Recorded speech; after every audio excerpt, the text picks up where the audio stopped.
Hey guys, welcome back to the channel. This is a story about what if Naruto has Susanoo and Amaterasu in fairy tale. Before I start, please support for more amazing content and do consider subscribing to my channel and share this video with your friends. This is written by ninjatshadowcat and link in the description and support writer. Let's start the video. Chapter 1. A young boy woke up, scared and lonely on the streets at night. It was at the hour where no one but the rats shadowed the streets. He searched frantically around him, trying to catch a whiff of the comforting, smoky scent, and grasped for the familiar, scaly texture and warmth that was present in his dreams every night. However, all he found was emptiness. Loneliness dwelled deep inside him as he remembered pieces of that blissful dream he would often have, but he knew that a dream could never replace the bitter reality. The memory of it was now too torturous to remember for the young dragon slayer. Enormous tears rolled down and stained his round, child cheeks as he hugged his knees, gathering all the warmth he could beneath the dying night lights. Igneel, why did you do that? Why did you leave me? Did I do something wrong? I thought you were my dad, the only one I could love, but then why? Why? I don't understand anything anymore. Father, please come back. Madara spat out a considerable amount of blood. He was no fool to know that the war was about to come to an end. The Juubi has been extracted from Obito, and his Eye of the Moon plan was soon to end. However, there was no way the Uchiha was willing to admit defeat when his plan was just about to transform into reality. I have forced Obito to use the gem Rin Tensei no Jutsu before he reached the end of his life in order to revive my human body, but it has become completely futile now that Hashirama has managed to partially merge with the wood cells of my body. I am held captive, and if I don't do something soon, I will be killed. He glared at the Senju, hate and loathing marked deep in his eyes. Damn you, Hashirama, you will pay. The Senju stared at his opponent's fury, seemingly enjoying Madara's useless struggle. Giving him that expression Madara loathed since they were childhood friend, he said. You might as well give up, Madara. We all want the war to end. It has wasted quite of both our time already, you know. Madara almost spat at him. You call my ultimate creation, purely created to satisfy you Shinobis's selfish desires, a waste of time. I won't allow the plan to end in such haste. Anger has driven Madara to the edge. He saw the first Hokage's Sen. Jinmen, which still held down the Juubi with a massive torii that firmly locked its target's neck. The other four Hokages mobilized their chakra to form a crimson-red unified barrier, Shisekinjin, locking the Juubi completely from thrashing about and destroying its surroundings. Everyone appeared so relaxed. And that was what drove Madara insanely angry. Even the lowest of the low shinobis seemed to be nearly in a celebrated mode, cheering their fellow heroes on. The medics have leapt from the crevices and ran to the wounded, forgetting that they were healing on the battlefield. Madara clenched his teeth. The entire scene displayed in front of him was a scene of mockery. To laugh at his pitiful defeat. Madara refused to back down. He decided to do the only thing that would free himself from Hashirama's grasps, even if it means never being able to perform any more jutsus.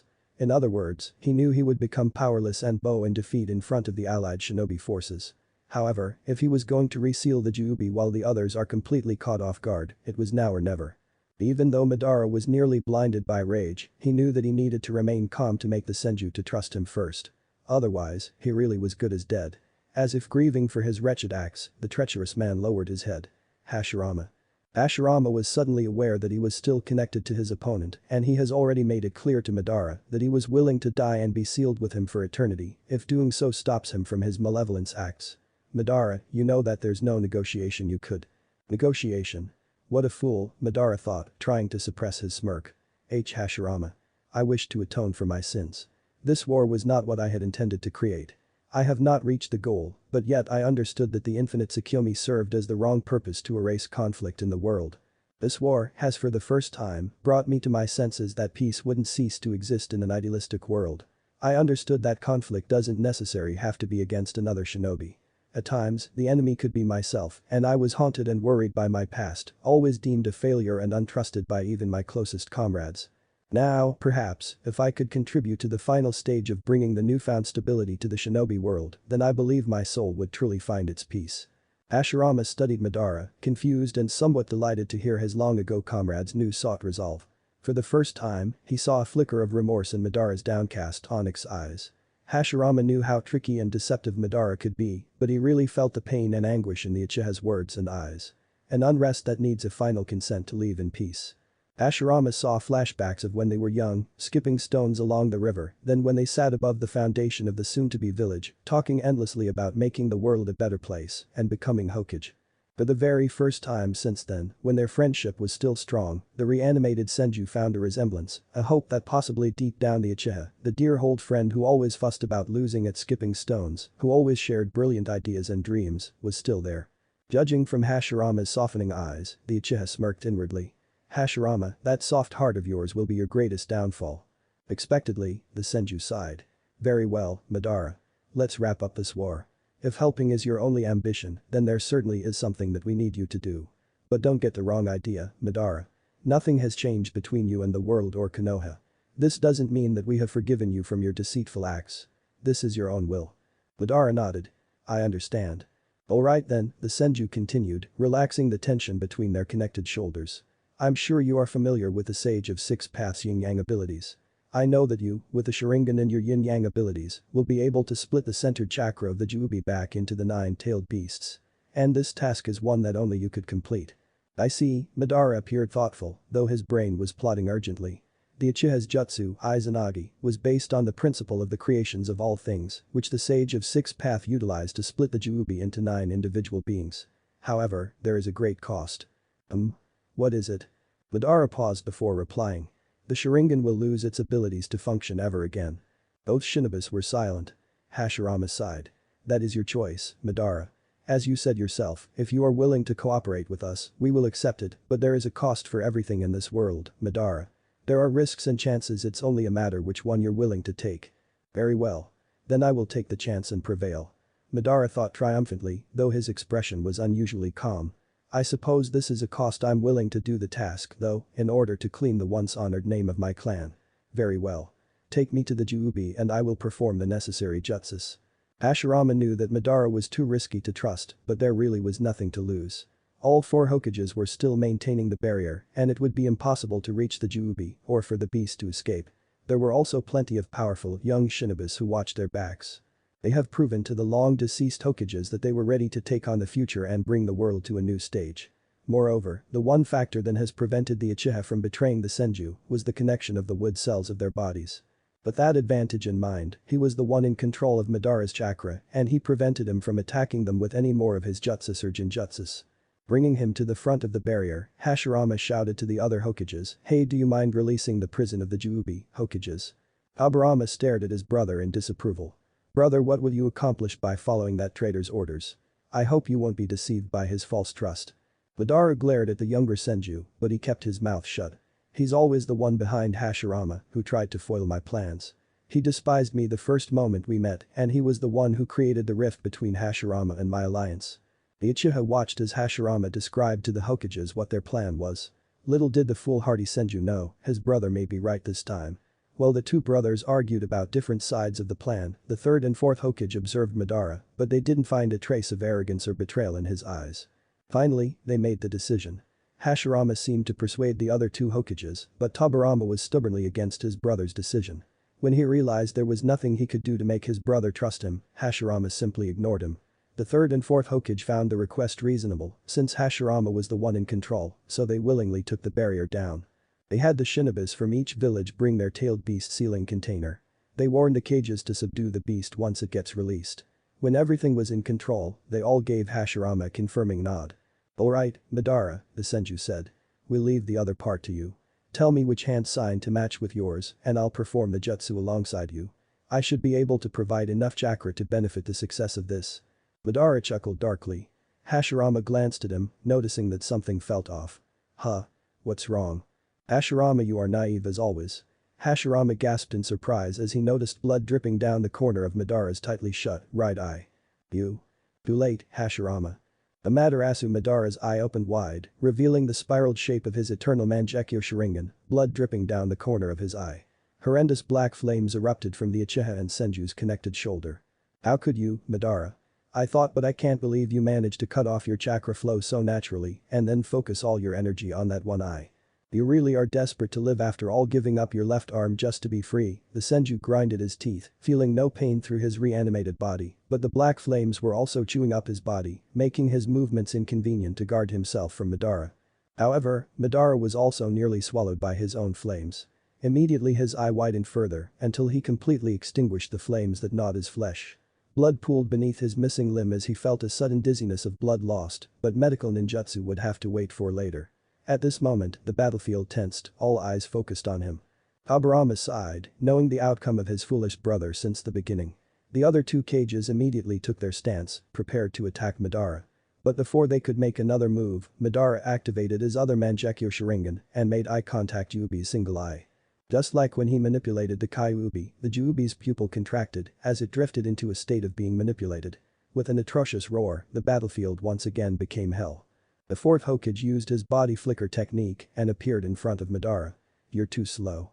But the Juubi immediately reacted and split the land in two, resulting in the entire landscape turning into a valley. Madara smirked. "You should take a look at yourself first before judging others." "Add." A new voice echoed from above. Glancing upwards, Madara noticed a flaming bright figure teleport beside the fourth. "Now I have the Kyuubi's vessel and the backups here. Needless, the Sharingan and Rinnegan will suffice for holding them off for some time. After all, I am now only one step away from breaking the world from its pitiful chains." Naruto faced Madara, anger and disbelief reflected in his eyes. "How could you? The first Hokage trusted you and gave you another chance. How could you do that to him?" Madara smiled wickedly. "I held a certain degree of respect for you, child, but there's nothing I could do if you don't understand the purpose of living." Naruto's Kyuubi cloak blazed. "The only one who doesn't know of living is you. So shut the fuck up." "But temper," Madara thought, before grabbing his gun by and blocked three of Naruto's Chindama Rasengans, using Ichihageshi to defect Naruto's attacks and throwing him to the end of the valley. By this time, all the Hokages and cages have gathered into the pit of the valley. Even Sasuke and Sakura leapt in behind Madara. "My brother was a fool for putting faith in a traitor, but this is the end of you, Madara." The younger Senju said, narrowing his sincere red eyes at him as the others along him prepared their attack. Without pause, Sasuke summoned a partially completely skeletal frame of the Susanoo before forming the orbs of black flames from Susanoo's third hand into Magatama projectiles and threw them straight at Madara, who managed to block it by immediately summoning his Susanoo. "Enten. Yusaka no Magatama." Inoki and Ace stared at Sasuke in dismay, surprised that he was, in fact, helping his enemies. "As if we'll forgive you for everything you've done just because you joined our side of the war, Uchiha brat. I'll just jail both you Uchihas." A thought, changing into his lightning release armor, heating up for his attack. At the other side of the valley, Gary gathered all the sand he could pull and with a flick of his fingers, columns of sand erupted upwards from beneath Madara's feet, unexpectedly driving him upwards. When Madara leapt upwards, seemingly dodging Gaara's attack, the Raikage aims at him from a high vantage point, preparing to land the final explosive attack. The blue coat of lightning cackled as the muscular man loomed over his prey before shouting, "Rijaku Suhei Choppu," chopping down horizontally into the Susanoo until there was a satisfying crack. All of a sudden, Madara's Susanoo disappeared, either because he has nearly reached his limit or because A's attack was proven effective enough to utterly shatter the frame. "Suiten. Sujinchk. Mei Terumi," the Mizukage shouted while sending near dense curved water torrents from her mouth, forming a strong defensive, defending her team from any attacks the sly Uchiha might return. However, as the smoke cleared, they realized Madara himself was gone. In his place, instead, was a spatter of black substance. Naruto frowned. "I remember that negative energy coming from that thing, the black half-person thing that grew roots on the other half and tripped my shadow clone when." "Black Zetsu," Mei summarized, thoughtfully placing her chin between her thumb and fist. "He attacked my division when we protected the feudal lords. But why would he?" The fourth Hokage chuckled. "He was formed by the wood nature and yin-yang energy, which was likely generated from Madara's illusionistic part, which was Madara's will. So then, before the Raikage's final impact, Madara possibly decided to dodge it by managing to switch places with an exact clone that has his chakra, but modified." Before the others could acknowledge Minato's analytic intelligence, the third Hokage exclaimed, "Above." From high above, the numerous humanoid and animal-like creatures poured in, carrying various weapons of all sizes. The allied forces grimaced at the sudden increase of enemies. "Arg, not again." Sakura complained, but still, she gathered chakra to her right fist. "The Juubi's duplicates." "I see," the Kazekage said, swapping the nearest creatures swiftly with the edge of his sand. Madara switched out quickly so he would get enough time to seal the Juubi into himself. "And I believe he has managed to manipulate the Juubi, therefore, it was his plan all along to get us cornered in the pit of the valley." "You guys," Naruto said, as he slammed another Rasengan into the nearest duplicate. "I'm going up to stop Madara first after all, he only has one arm. If we defeat him before he seals the Juubi, then the war is over." "0-0. Madara could barely contain his excitement, his pleasure that the world was truly crumbling beneath his fingertips. He stood at the top of the Juubi, controlling its every move and easily manipulated the battlefield. Those fools. They truly underestimated one of the most esteemed and powerful shinobis, especially one who holds both the Sharingan and Rinnegan. Now I could create a temporary substitution for my left arm using yin-yang energy before I could perform the seals. Using his only hand, the Uchiha reached towards his swollen shoulder and opened his Sharingan. But before he was able to manipulate his wood cells to work with his Genjutsu, a sudden pressure was exerted onto his right hand as he noticed in shock that his arm was being sucked into a swiveling vortex. It was then, with a sickening snap, his only arm split. Now both of Madara's limbs were destroyed. His right arm only remained a stud, which was bleeding uncontrollably with no medical ninjutsu to stop it. His body lost so much blood he no longer felt the pain of moving his body. He stared at the man who unraveled himself through his time-space ninjutsu with anger and impatience. "You're not going anywhere," the copy ninja said, revealing his own, pin-wheeled Mangekyo Sharingan, but he was not making eye contact. "I managed to stop him in time by activating Kamui and dragging in most of his arm, but my main priority now is to separate him from the Juubi. One could only control the Juubi if he has the Sharingan, Rinnegan, and wood cells. So if I take either, then there is possibility of I send him to my other dimension and back after we have control over the Juubi. I might as well destroy you and then rip out your borrowed Sharingan," Madara threatened as the Juubi also turned towards the Konoha ninja. Kakashi carefreely chuckled. "But how will you do that without fingers?" The Juubi roared as its roar ripped through its path towards the silver-haired ninja. He leapt into the air, barely missing the attack. Crouching behind the nearest stone, he covered his Sharingan, preparing to land another Kamui at Madara, who probably thought of his actions as cowardly. However, Kakashi had to wait for his chance, or else Madara would surely dodge it in time.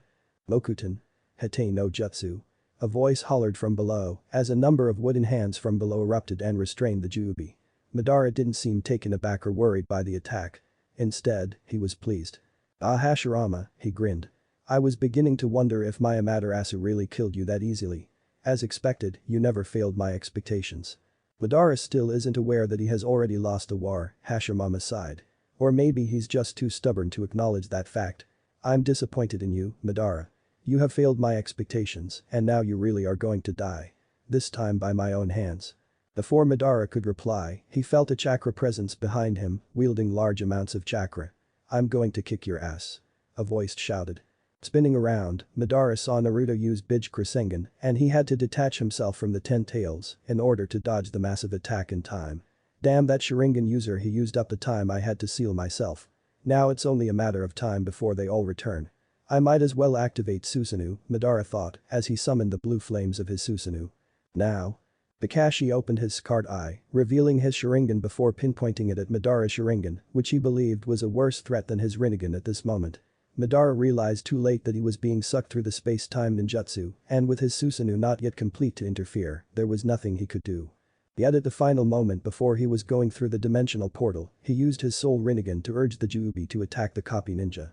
"Juubi, destroy him. Kakashi-sensei. Look out." Naruto shouted, but it was too late.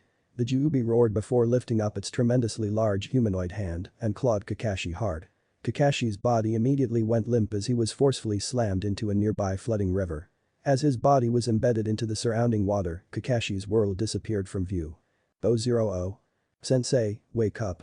The silver-haired Jounin slowly regained conscious as he felt the throbbing at the back of his head cease, but nonetheless, he was still heavily injured. "As you had hurt, sensei." Immediately, he felt a pair of hands work on his head as warm and comforting streams of chakra gathered around his wounds. He felt his pain melt away and his tendons and nasty gashes sealed. He knew that it was his pink-haired pupil healing him, but at this moment, he didn't want anyone with him. "Guys, don't mind me. The Juubi Madara the war." "Don't make that face, Kakashi," a familiar voice told him. "You'll get more wrinkles than when you age." Something felt strange to Kakashi. Everyone were so calm, as if the war ended.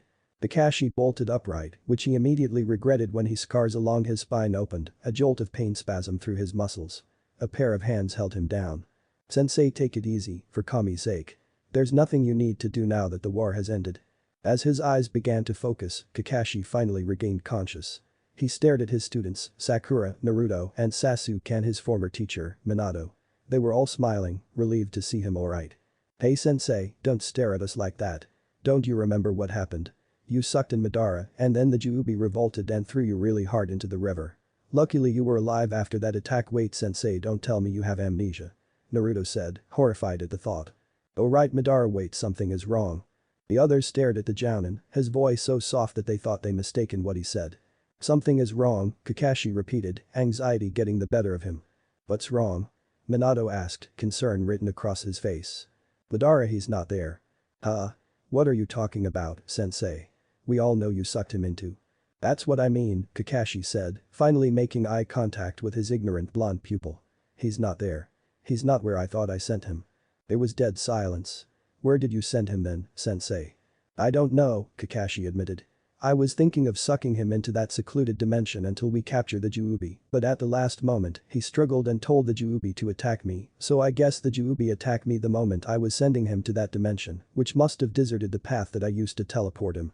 "It may have been a good thing, though," a new voice echoed from behind, who turned out to be Gaara, followed by the other cages. They were all tattered and hurt, but they stood victorious. "The last thing we need is to see him again in this world. If you sent him to a different dimension, then it saves the world plenty more trouble." "Yeah, the last thing we ever want to see is in Uchiha," the Raikage said, before giving a suggestive glance at Sasuke, who in return, grunted. "Your hero, Kakashi," Might Guy appeared beside him, while giving him a thumbs up. "As expected from my rival." While many people surrounded Kakashi, praising him and cheerfully celebrating in the middle of the battlefield, Hashirama stood beneath a tree, which was lucky enough to not get crushed by the war. The reanimated Senju wore a smile on his face, but it was a sad one. He looked up at the clear, rising moon. "Madara, you really did it now. Probably it was better for you to get sent to another dimension. Otherwise I doubt I could have landed the final attack. But whether you live or die in that other world, you will change its history for sure. And that history itself will repeat. There are flames everywhere. I see families, everyone in the village is escaping the men who charged into our village. They set the houses on fire, the field on fire, and everything that we called home on fire. They looted our homes, taking irreplaceable precious items from our homes. However, what horrified me the most was the massacre taking place." The father was yelling at his wife. His wife nodded before taking the child and running out of the house.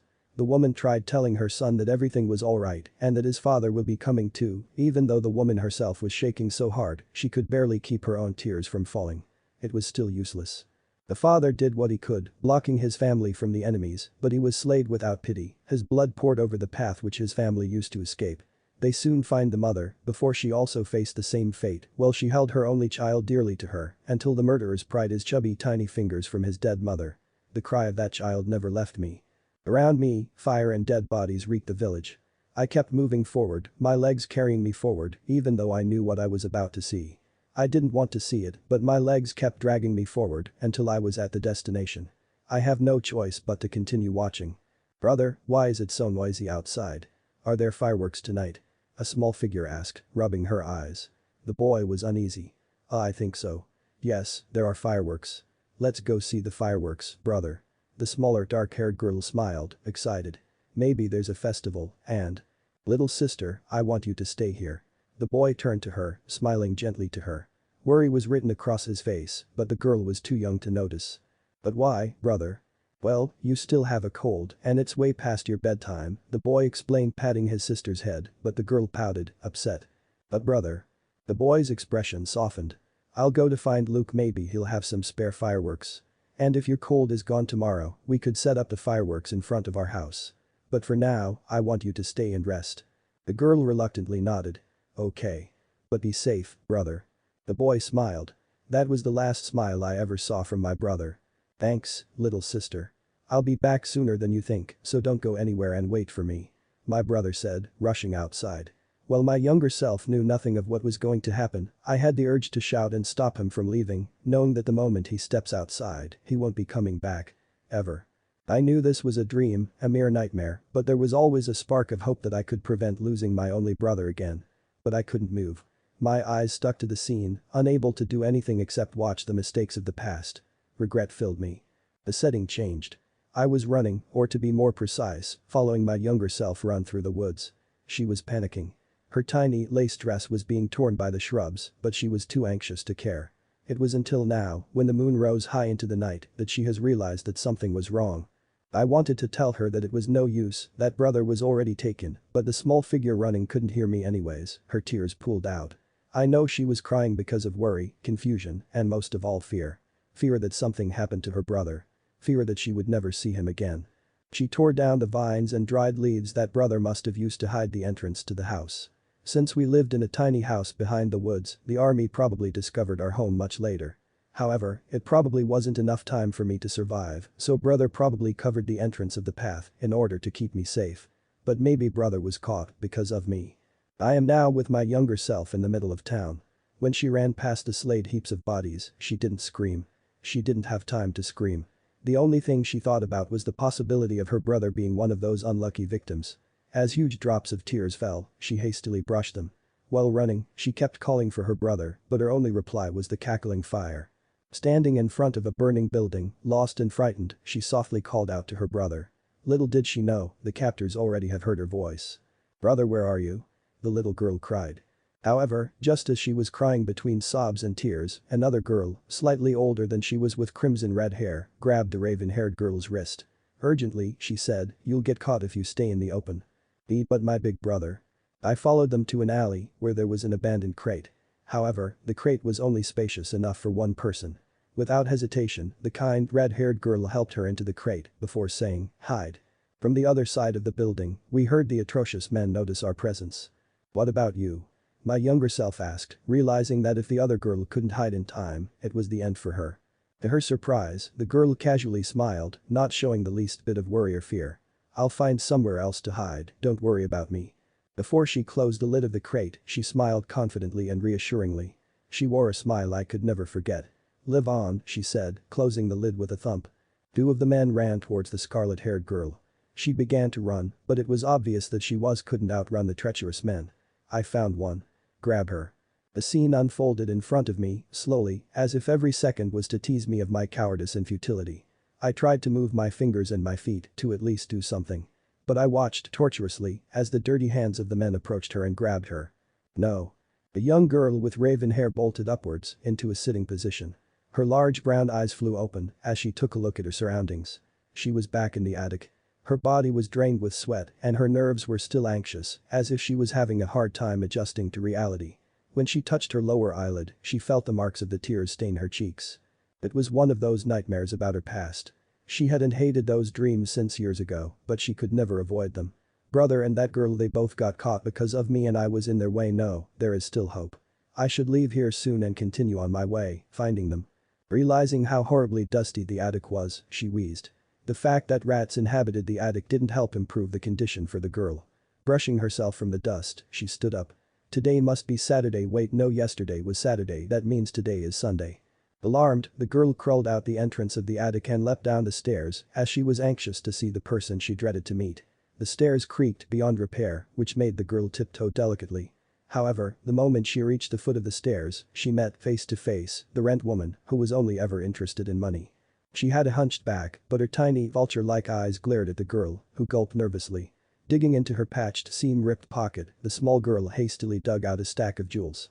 The money-tight woman snatched the notes immediately before counting through them, not missing a single one. Unsatisfied, she grunted as she tucked the notes into her gaudy purse, accenting her snobbish personality. Glaring at the girl, she narrowed her eyes even more. "Just what did you think you were doing, kid? Trying to fool me with a stack of 10 jewels, do you take me as a fool, huh?" I'm sorry," the girl whispered. "But I'll pay the remaining 10 jewels after my shift today." "Listen, kid," the woman snarled, pointing an equally gnarled finger at the child. "You're leaving today." The girl's honey brown eyes widened, her mouth opened, but she was speechless. But I promise I'll pay you the rent today. This is the only place I could afford and." "Too bad, kid," the woman continued, uninterested. "I'm raising the weekly price. 400 jewels each week from now on.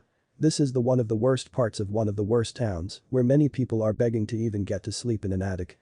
I know many folks who are willing to pay more than your useless little pocket money. If a helpless kid like you need a roof over your head, you might as well go to the orphanage or sell yourself to a master and be a maid. I'm sure many men around here enjoy taking in girls your age." The young girl clenched her teeth, unable to stand that woman. She turned to the doorway and without a word, she bolted outside into the gloomy streets. "Hey, kid." The arrogant woman ran to the door before shouting, "Don't forget to pay the rest of your rent." The girl continued running, not replying or glancing back at that despicable woman. She tried to hold back her tears, but it was still useless. As she stopped to a halt and allowed her tears to flow, she realized how truly helpless she was the past few years. Strangers who passed by stared at the small girl, but they quickly quickened their pace, avoiding her. After her village was destroyed, she fled to nearby towns. However, the small towns were usually destroyed or the people heard of the child abducting news and fled already. She had rummaged the burnt and collapsed houses and heaps of wood, but she found nothing edible. Rotting and bloodied bodies filled the streets.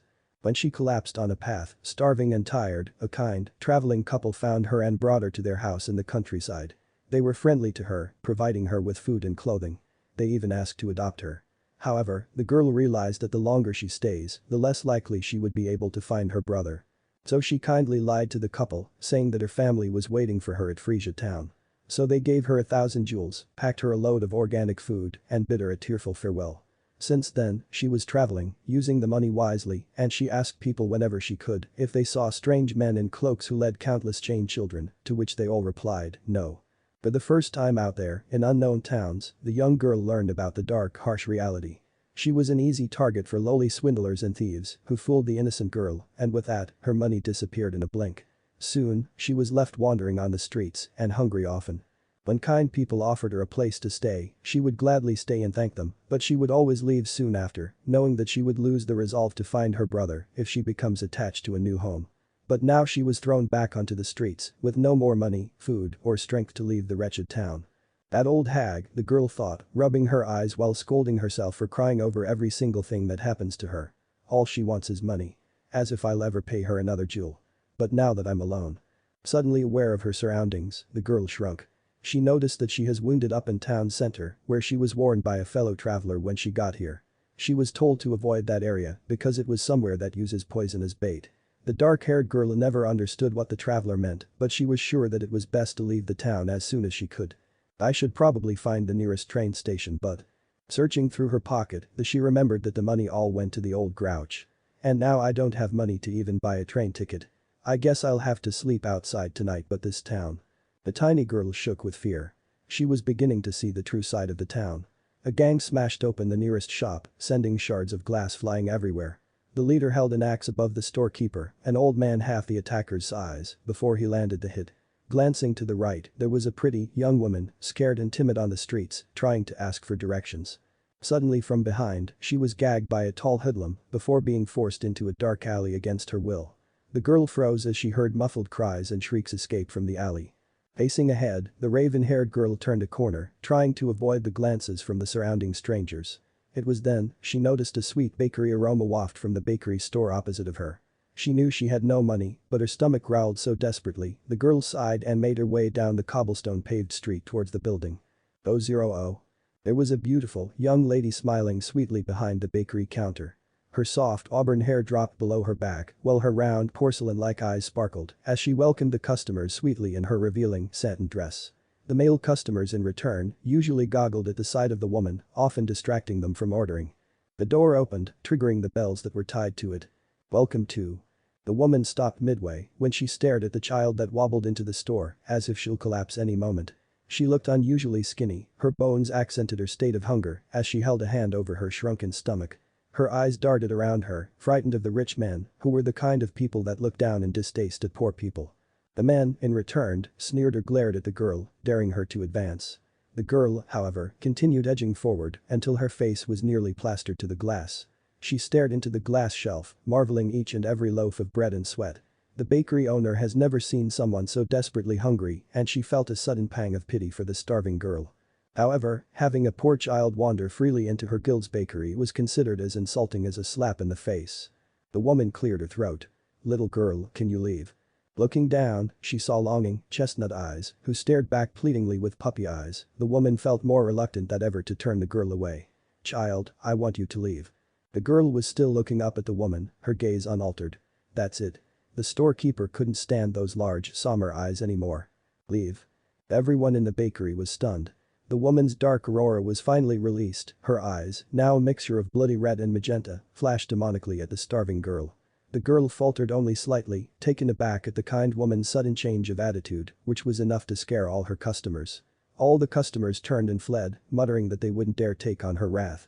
Look what you've done, you wretched child, the woman sighed, her maniacally twisted hair returned to its smooth auburn state. But I'm surprised you stayed. You really are a brave kid even if you are poor and foolish. When the lady checked outside and made sure that there was no way the customers would return, she wrapped a freshly baked cheddar baguette with transparent tissue paper.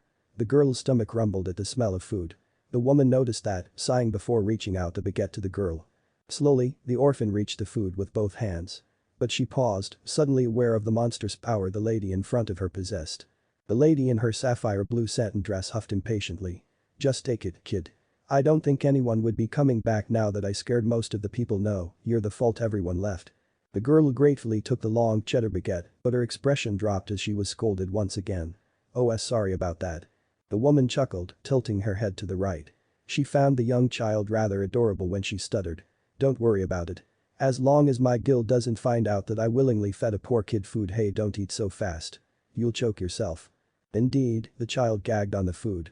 Coughing into her sleeve, the guild member sighed again as she bent down and handed the girl a napkin. "Take your time. Sending a sick child to the hospital wouldn't be something I could do." She stood up before walking to the back of the bakery. "I'll get you some herbal tea. It should make you feel better." The girl smiled, glad that she met a kind person she could call a friend. She noticed a tattoo at the back of the woman's slender waist. It was lavender, the shape was an eye with a diagonal slash across the pupil. When she was out of sight, the child continued nibbling on the food, savoring every bite. She couldn't remember when was the last time she ate such a large baguette. The memory of her small cottage and the kitchen returned.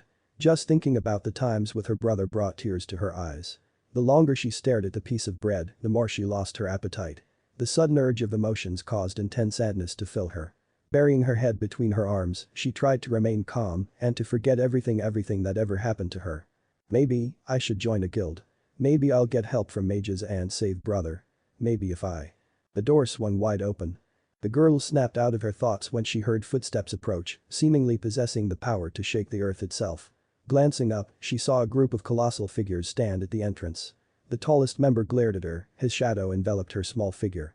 The others also had foul features, and they shot the girl equally repugnant stares. Compared to them, the street thugs were nothing. Trembling under the pressure, she dropped the bread. From the back of the store, the lady with the lavender tattoo was humming a tune, unaware of the sudden appearance. "Miranda." The woman paused, her cheerful expression faded. "Father. 000. Man, I need food." The starving pink-haired boy rummaged through a pile of scraps thrown in a heap on the streets.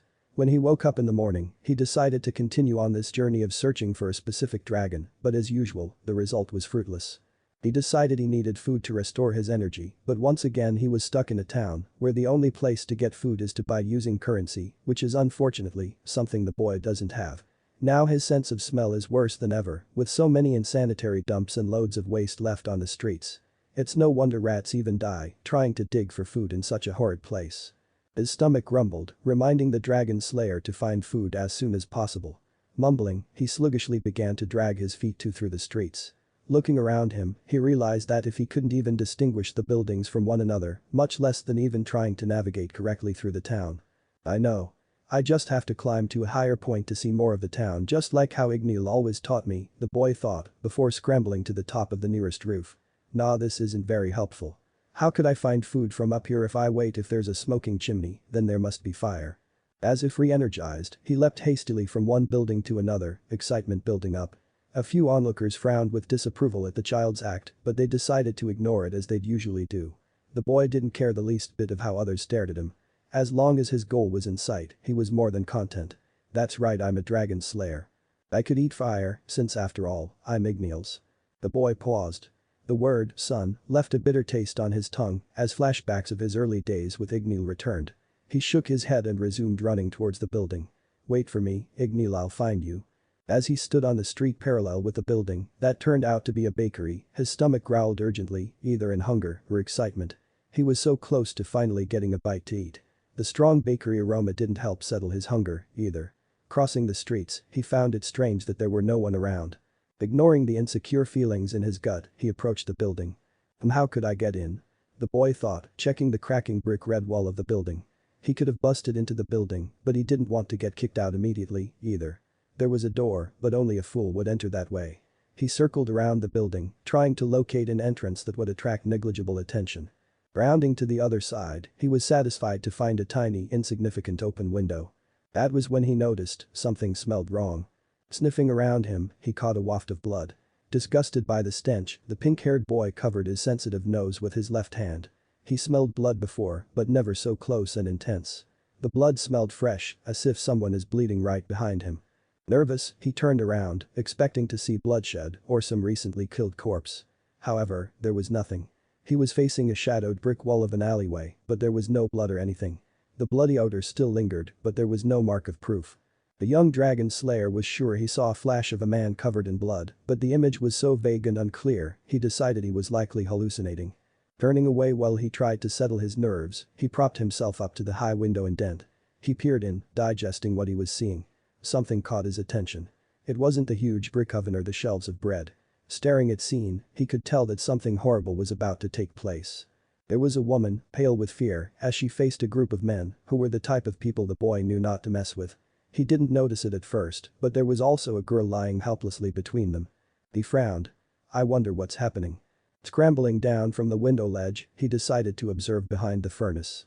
This was an opportunity to sneak some food or fire, but his curiosity got the better of his decisions. An uneasy feeling clogged the room. The dragon slayer had a dreadful feeling in his gut. The girl was going to be in grave danger. 000. The woman, Miranda, tried to explain, but nothing came out of her cherry-red lips. She couldn't believe her luck, her guild had returned from a mission at such a time. She knew that she would be looked down by her guild if she told them that she willingly gave a poor child food. It was, after all, considered an insult to the guild to ever spare the weak and poor kindness. She balled her fists by her side until her knuckles became white. A drop of sweat smeared her makeup as she faced her guild and her father, the guild leader. Milady, what is this piece of trash doing on our guild's property? The bulky, bald man hollered, his anger evident as he spat out each word. The girl glanced at Miranda urgently, scared of the man. She knew she angered them, but she didn't understand why. Her large eyes stared at her, begging for an answer. Miranda avoided her gaze, feeling guilty and regretful. She was actually fond of the girl, but she knew that the future ahead of her wouldn't be pretty if she told the truth. Miranda knew she couldn't tell the guild what she did, so she said the only thing she could think of. That girl, she must have crept in and stole the food. The raven-haired orphan stared in shock at the woman who accused her of doing something she didn't do. The lady's words pierced her so hard she felt tears form at the brim of her eyes. Her eyes casted downwards, feeling humiliated of crying in front of a crowd of people. But what hurts the most was that someone she wholeheartedly trusted ended up betraying her so easily. Trash, she thought. I was no more than trash in the end. I thought. The shortest man of the group snickered, a nasty grin forming beneath his pointy nose. For a moment, I thought you abandoned the teachings of our guild, Miranda. I'm glad the princess of our guild didn't ruin her reputation yet.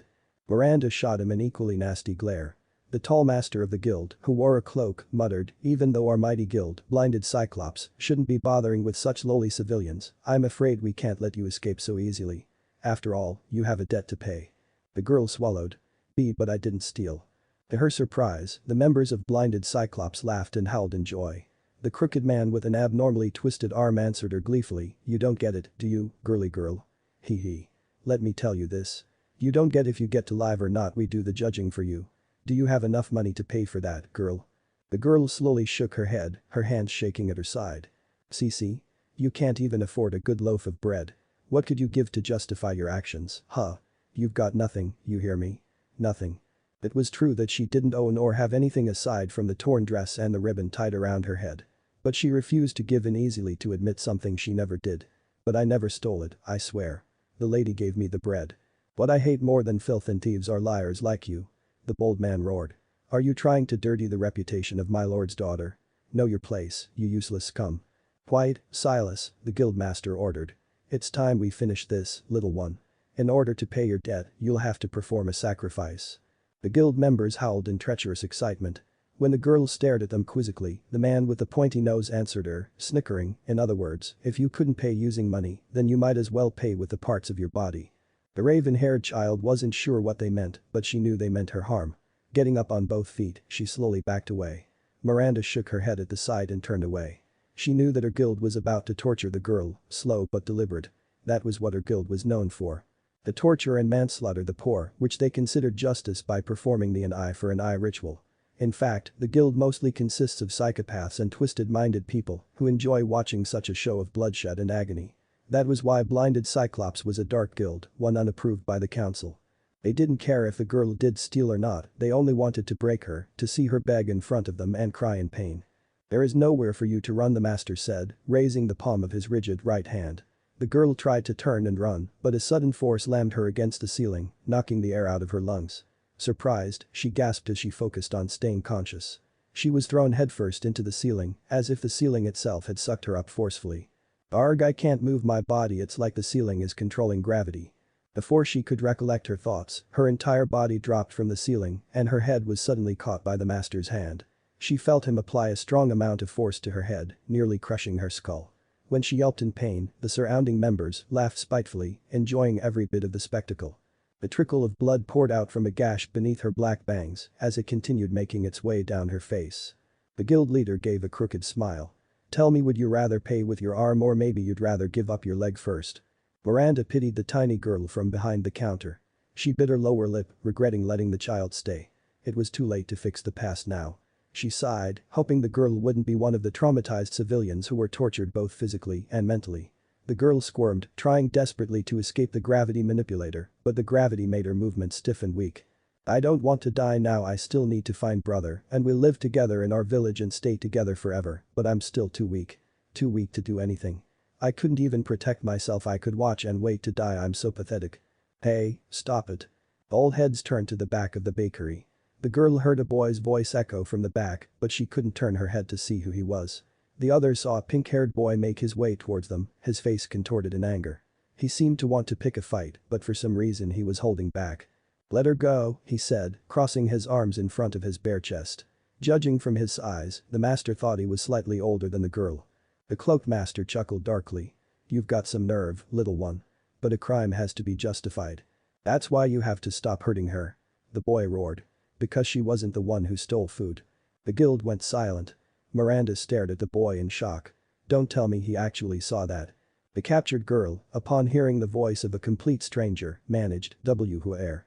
Pointing his thumb to himself, the dragon slayer shouted, loud and proud, "Because I was the one who taught her to steal." The despicable guild members grinned, finding a new target. Miranda was unconsciously shaking her head at the boy, knowing that it was obviously a lie. She never had the intention to steal, and now a boy from who knows where stepped in. "I don't get it, why is he lying for something that never happened?" Judging from the girl's bewildered expression, I'm sure she doesn't know him either. "That doesn't change a thing," the bald member groaned. "It's still the brat that stole." The pink-haired boy gritted his teeth. "But I forced her to steal, so if you got a problem, then deal it with me first." The others laughed at the desperation in the dragon slayer's voice. Silas grunted, "I told you, if Trash has been determined guilty, then he or she is found guilty. End of the story. If you want to die with her, then we will gladly judge you, too." "What did you say?" The dragon slayer glared at the crowd. "Since your guilt as being a thief and bad influence has been confirmed." "Silas, quiet."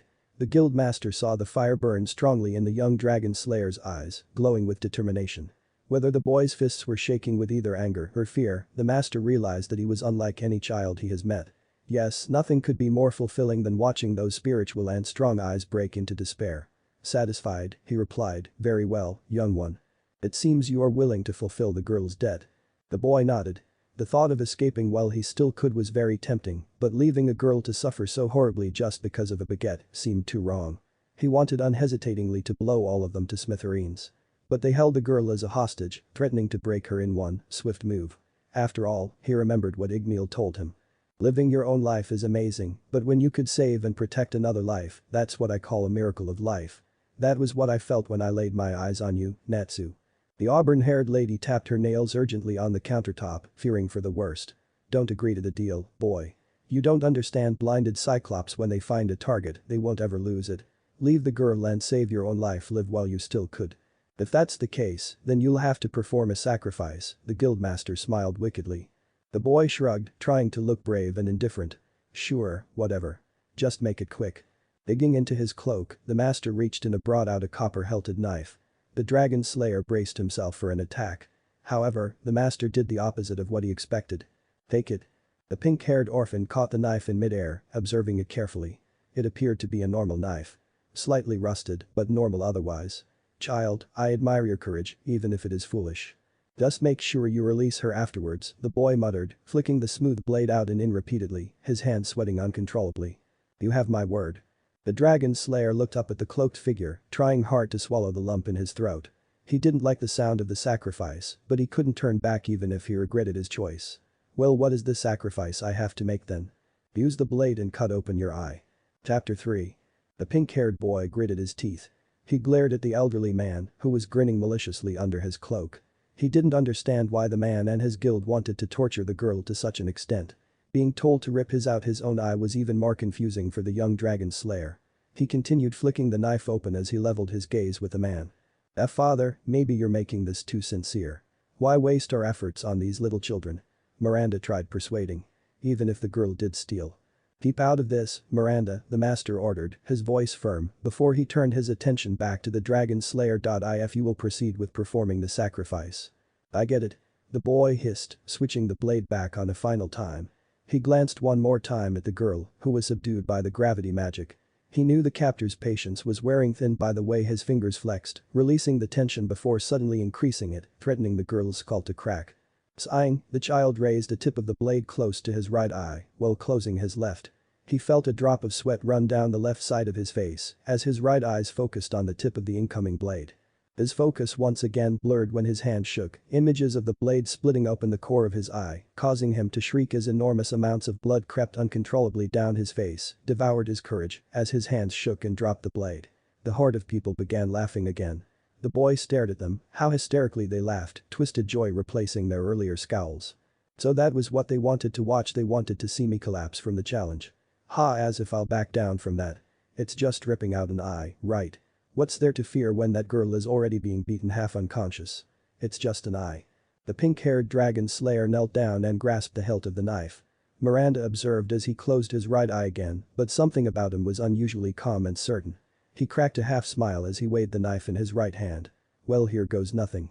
With lightning speed, the knife ripped through his flesh, from his upper eyelid down to his lower cheek. The audience gaped in surprise at the boy's subtlety, their laughs and mocking cheers diminished to a hushed whisper. It happened so quickly, they didn't even get to witness the torture or misery on his face a second time. His hesitancy was now replaced by a satisfied smirk, his gaze leveled with the master's. Even though the long gash hurt and surprisingly stung horribly when the opening was exposed, he fought back the urge of lifting his left and covering his eye. He cringed when he wondered what would happen if he opened the blood-stained eye, if the eye itself might fall out of its socket. I did it. It really does hurt, but the last thing I'll ever do in front of those people is to swallow my pride. Throwing the bloodied blade hard against the floor, he managed a half grin. He then realized that any movement will cause the muscles in the right half of his face to hurt intolerably. Ignoring the itch to scratch the wound, the spiky pink-haired boy ordered, "Hey old man, you got what you asked for, so let the girl go." To his surprise, the master grinned. "You never cease to surprise me, child. However, you only paid for half the deal." The dragon slayer's prideful grin dropped. Something wasn't right. "Eh? What do you mean? You promised you'll release her." The dark mage chuckled, turning his hand so the girl faced the boy.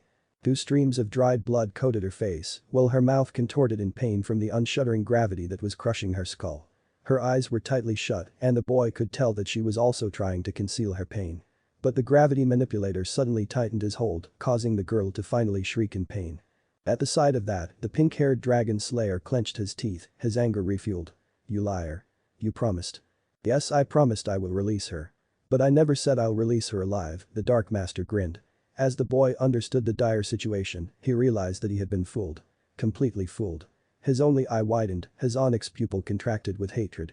Blood began to pour out of the gash once more as his face contorted in desperate anger and disbelief. "Why, you bastard." It was too late. There was a sickening snap as the girl crumbled to the floor. However, in that split second, the raven-haired girl's life was saved. The boy watched in utter shock and confusion at the auburn-haired woman, who was also apparently a mage, had a teal, scaled serpent replace her arm. Her serpent arm has managed to coil tightly around the master's cloaked arm and bite down into his forearm, disrupting and paralyzing his magic before he had the chance to implode the tiny girl's head. From the looks of it, the serpent shattered the bones of his arm as the master's arm fell lifeless to his side. The master glared at her, while the others all stared with shock. The woman didn't flinch as her father's anger burned, his glare increasing with every aching second. "Miranda, you traitor, to protect useless lowlives, you dared to use your takeover magic to hurt the master, your own father." The lady hissed. "Father, you've gone too far this time. They are just kids. This guild, everything about it is wrong. That's why brother left. Don't dare you mention the treacherous traitor. I thought you knew better, but I suppose you were bound to follow in his footsteps. You will also be exiled from this guild." Hydra's soul. The auburn woman hissed. The girl, who lay on the floor, managed to lift her head and ignore the heavy throbbing. She felt the demonic aurora from earlier ago vibrate from the woman, her satin dress fluttered violently as she changed her appearance completely. She now wore a scaled, revealing armor with dark, long, venom-dripping claws. Her silky, long hair became thick, long strands until they turned into a head full of snakes, hissing and snapping at the enemy. Her legs were wrapped into a scaled, armored tail, providing her with greater agility to strike and bite. Turning to the girl, she hissed, "Run." Without a word, the girl understood. She got up, but sudden exhaustion knocked her over. The man with the crooked figure laughed giddily as he hauled her up by her long, raven black hair. "We're not done with you yet, girly girl." As fast as she had been hauled up, his gnarled hands immediately lost their grip. Glancing back her, she saw the master's blade being skewered into his shoulder. Another hand tightened on her wrist, dragging her urgently forward. "Come on. You'll get hurt if you don't move fast enough." Looking in front of her, she saw the boy clearly for the first time. He had one sparkling onyx eye that shone recklessly and determined. The other eye was closed with that long gash, but even so, she couldn't help but find his features appealing. There was something striking and eye-catching she found about him, yet she couldn't bring herself to describe exactly what it was. As he brought her to the nearest window, he held out something in his left hand. It was her white ribbon, now smeared with blood. "I thought I should grab this when it fell on the floor, since it probably meant something to you," he said, his fingers working clumsily on tying the ribbon around the girl's head. "Just like this scarf I wear, this was the only thing I have left from my father." The girl noticed the scarf as the only adornment on his bare chest, and it reminded her of the ribbon her brother gave her.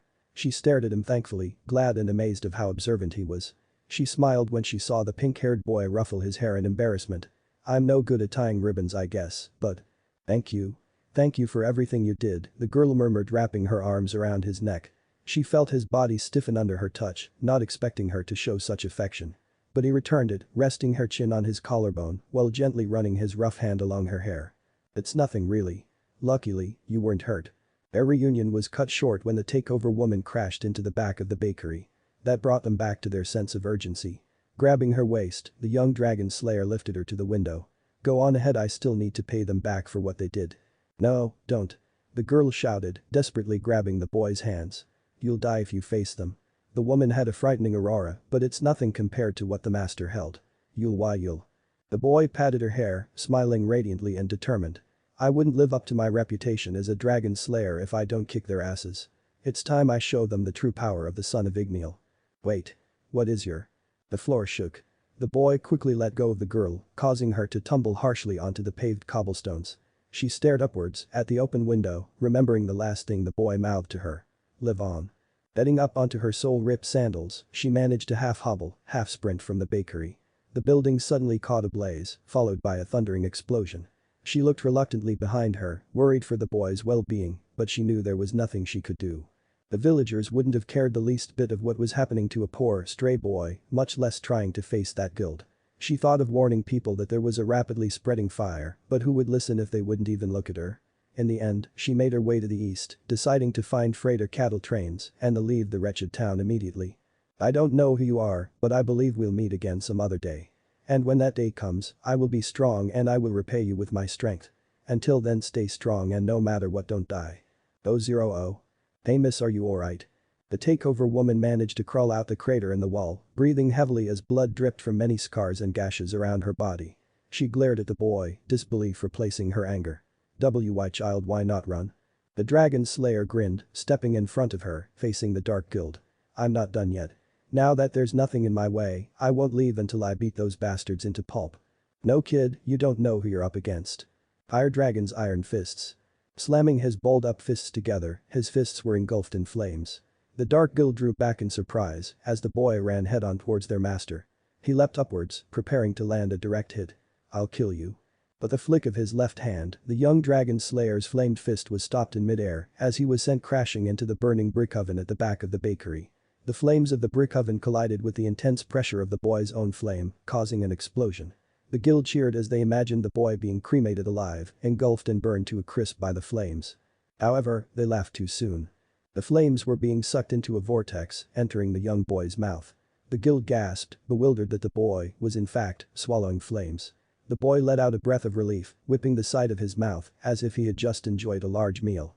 Turning to the woman, he said, "Thanks for the meal, now I'm all fired up." Miranda slithered towards him. "Wait, let me help." The flame user stared at her, incredulously, before asking, "Did that girl really steal?" The serpent woman shook her head abashed, her expression downcast. The boy, in return, smiled at her. "Good, that's all I wanted to know. I'm glad you did the right thing. Alright, let's finish this." The scaled woman shot forward, her snaked hair dispersing into individual snakes, shooting into the member's clothes. The boy stifled a laugh at the scene of men, twisting painfully on the floor, trying to catch an uncatchable enemy. Remembering his true objective, the Dragon Slayer turned his attention to the master and her daughter, who was trying to give him an opportunity to attack as she tried fending off the gravity spells. Jumping on top of the furnace, he puffed up his cheeks, allowing a plentiful amount of air fill his lungs. "I'm sure I mastered this spell really well, even if I didn't practice it since Igni left, it should go straight I hope." Fire dragons roar. With a burst of flames, a huge, explosive fireball emitted from his mouth, heading straight towards the cloaked figure. However, its path veered to the left, greatly missing its target. The Dragon Slayer collapsed, his knees hitting the ground heavily. All his reserved magic had been for nothing. The wall on the left had a large, visibly burned hole, where the fireball had shot through. Now he understood why his attack veered to the left, he no longer had a right eye, so he had to centralize his attack with only his left eye. Groaning in distress, he slammed his fist down. The woman gritted her teeth, disappointed, but she knew that she would never be strong enough to defeat her father. As she was slammed into the ground with such force by the gravity manipulator, her vertebrae snapped. Shrinking back into her original form, she felt her conscience gradually leave her. The last thing she saw was Silas grabbing his club and landing a hit on the boy's blind side. "Boy, you're right." It was too late. The auburn-haired woman's final words still couldn't suffice enough time for the Dragon Slayer to react as the spiked club pounded against the backside of his head, sending him crashing through the high window. He felt his body slam against the building of the alleyway outside as his body fell and landed on the cobblestone streets. His head throbbed, but his heart ached more. She died. Just because I didn't land my attack right. She tried protecting me, warning me, and helping me, but she died. He thought he would cry, or at least whimper. But for some reason, all he felt was the chill on the streets. The pain throughout his body was numbing, and he knew he was in grave danger. Yet he didn't move. He knew he should have tried to use that chance and finally get the hell out of there, or else he would have died from leaking too much blood. Yet he didn't claw the floor and even bother to get onto his feet. He just stared. He stared with his only eye at the sky, at the clouds that floated by and the bird circling above the building. At that moment, he didn't want to do anything, aside from gaping upwards and relax. He was suddenly tired of it all. Tired of being Igniel's son, tired trying to find him, tired being a hero and saving that girl he never even knew of, tired of being beaten up and laughed at. He was tired of everything. And at that moment, he was sick of the world he was in. He closed his eye, waiting to die. "Are you sure you are willing to leave this world without a struggle?" There was a voice. It was a dark, deep voice that echoed beside him. He would have flinched from the voice if he wasn't in such a feeble condition, his head endlessly throbbed and his blood pounded. He thought he was probably imagining that voice as a sign that his soul was in the process of leaving his body, so he decided to ignore it. "I know that expression of yours too well. You feel desperation when someone of your abilities has failed to accomplish something that is so close, at the ends of your fingertips. That power you wish to seek has failed you, that power which you loved and adored your entire life. And that ambition you wish to complete when everything has turned their back on you. But nobody could understand the truth of humanity and where the truth in the world lies, your soul feels neglected and you are forced to swallow your pride and walk down a road alone and confused, driven without any hope or light. A dead end that will only wind up in front of death's grave." The Dragon Slayer listened to the speech in silence, but understanding. For the first time in a long while, he finally found someone who he understands. He finally found someone that could guide him and bring him to the light. As if the man's words filled his soul with a yearning to continue to live, the boy forced his aching head to the side until his left eye could see the owner of that voice. The man of that voice was, to the boy's surprise, the blurred, bloodied image he saw earlier. He was confused, unsure why his memory seemed altered or changed. But he knew one thing for sure. The man in strange tattered armor was someone who had unworldly powers and abilities. Something about him was strange and foreign to the young Dragon Slayer. It was as if someone of equal power to God himself had taken pity on him, yet he himself was also heavily wounded in battle. The boy noticed that the long, spiky-haired man's arms have been amputated, leaving the wounds wide open and uncared for. The strong, rusty, bloody odor from earlier returned to the boy's nose, making bile rise to the back of his throat, threatening to spill out. He inwardly scolded him for believing that a rotting, limbless corpse could actually help him. Sighing, he guessed that they were all bound to die together in that alleyway. Child, if living is your desire, there is something I could offer, the man spoke slowly, his blood-stained face giving away nothing to the boy. The child felt like laughing. Here he was in the middle of nowhere, lying helplessly while listening to another soon-to-be dead person lecture him about living. He snorted, "You know, you really do talk mighty for a guy who is going to die." In return, the man darkly chuckled. The boy couldn't see the man's eyes, which are hidden by the dark shadows and long bangs, but he knew that they must have sparkled, amused by his reply. "Child, there's something there in your eyes, or eye, should I say, and your expression, reflecting on your inner emotions. At this moment, the emotion that flickers in your eye, in your very soul, is no other than vengeance." The pink-haired boy frowned. "I don't understand what you mean." "I know someone who dies for vengeance, and you, child, is one of those few. Do not believe that vengeance is a sinister feeling to have. The emotions that force you to seek for revenge could drive you towards incredible power that you never knew you could possess. People of my clan are known to possess these unrivaled powers. When we realize that only these emotions are what drive us towards the ultimate victory on a battlefield," the man explained. A trickle of blood dripped down from the corner of his mouth to his chin, followed by a fit of hoarse coughs. The boy groaned, trying to stand up, but his knees buckled, forcing him to collapse onto his side once again. He felt exhausted as he peered up at the window, knowing that he couldn't probably manage to haul himself back up the building, much less fight in his condition. The man managed a hoarse chuckle, his life nearing its end. "Child, you are trying to get revenge on these people who tried to kill you, to hurt you, aren't you?" The young boy got back up on one knee, trying to settle his balance, hoping to ignore the strange man behind him. The man continued. "I know you want to fight, to die on that battlefield, even if your efforts are futile. You know they won't bother to come after you, yet you refuse to tuck in your tail and shamefully run." The dragon slayer's one eye widened, confused but amazed at how easily the man saw through him, analyzing his every thought. Turning towards the man, he asked, "Who on earth land are you?" "I am Madara Uchiha, and I have been forced into this world by a jutsu. I have no knowledge of this world whatsoever, but I suppose being unknowingly transported into this world has temporarily prolonged my life from them." Madara spat, a grim crooked smile replaced his neutral expression. The dragon slayer nodded incredulously. "I find it hard to believe you, Madara, but I still don't understand what you're trying to do. You are about to die, right?" Madara frowned. "I see something in you that I wish to develop, a potential in you that could lead to become a superior, unparalleled shinobi, or what you call a mage in this world. With the proper guidance, who knows when you will reach your limit? The possibilities would be endless." The pink-haired child knelt down. "But where are you getting at, Madara? Where do I find this proper guidance in order to use this power?" The raven-haired man, for the first time, raised his strained neck until he was looking directly into the dragon slayer's only onyx orb. The boy gasped, marveling at the two most peculiar eyes he has ever seen. The crimson red eye had such a unique complex pattern over the pupil, while the pale, ringed eye was plain but unusual in its own way. "Those eyes of mine, the Sharingan and Rinnegan, are ocular powers that date back to the first creation of my world. Warriors of my world are called shinobis, and our groups of clans formed together, creating the first villages. I'm afraid I don't have the time right now to describe the entire history of the elemental world." Madara's voice diminished to a hoarse whisper. Before coughing uncontrollably, blood dripping down his chin again. The boy frowned, but he understood the man was nearing his end. "So I guess you are willing to give me those powerful eyes of yours?" Madara half grinned, chuckling at the child's naivety. "Of course everything comes with a price, child. Even though I had died once already, I prolonged my life in order to reach my goal. I left the world after I was sure that someone will be completing this goal. However, my soul was soon returned to the battlefield, now in flesh, and I have decided to end the war myself, finishing my ambition. But life was unfortunate, and now that I've been sent to this strange world, I have decided to die. When I laid my eyes on you, though, I managed to conceal myself using Jinjutsu the moment you saw my Sharingan. But now that I've seen your resolve, I have decided to continue my goal in this world, bringing moral peace to this world, achieving it only with the ability of the Sharingan. In other words, I am willing to lend you my power in exchange for." The dragon slayer backed away, suddenly aware of the possible dangers that lay in front of him. For what? For a vessel for my soul to inhabit. The young boy stared at the bloodied, dying man in front of him, horrified at his explanation.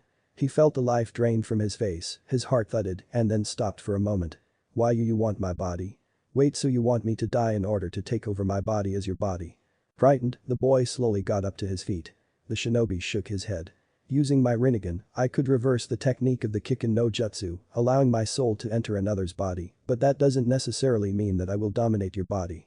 As long as your resolve and conscience remains dominant, then the original soul of the body would still be the one in control." In other words, you could imagine your situation as possessing two souls while you are conscious. The boy merely nodded, seemingly acceptant, while Madara inwardly smirked. That's why taking advantage of a child's naivety is so simple yet efficient.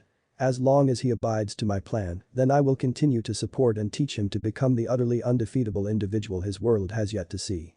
That is, unless he disobeys my plans. The boy appeared doubtful, untrusting the man he was dealing with. But he thought that if he stayed weak forever, he would soon die before he could save anyone, or even find his father. Nodding, he said, "All right.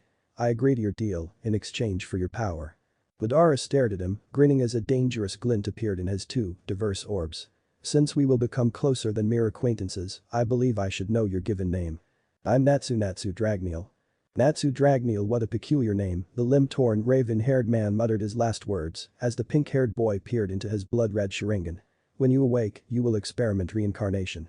Madara's Sharingan suddenly widened as he placed a manipulative genjutsu over the boy. Unable to handle the increase of pressure, his young and bruised boy crumpled to the floor, his conscience shifting into nothing more than blurred darkness. "000. Child, wake up." Natsu opened his eyes.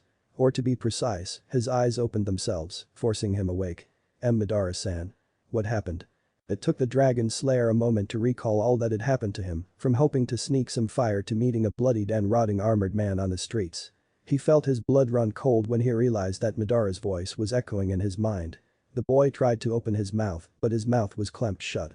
Neither could he control any of his movement like how he thought he could the moment he was born. Then through his two eyes, he saw. Wait, I could see with both eyes again. He felt happiness arise in his chest, but that positive emotion vanished as quickly as it came. He seemed to be viewing everything displayed in front of him as an audience watching a film. He realized he truly had no control whatsoever over any of his actions, which could only mean. "Madara, you bastard. You lied to me. I should have known what you wanted the moment." Madara scoffed. "I numbed your sense of pain using genjutsu before forcing you to unconsciously rip out your imploded eye.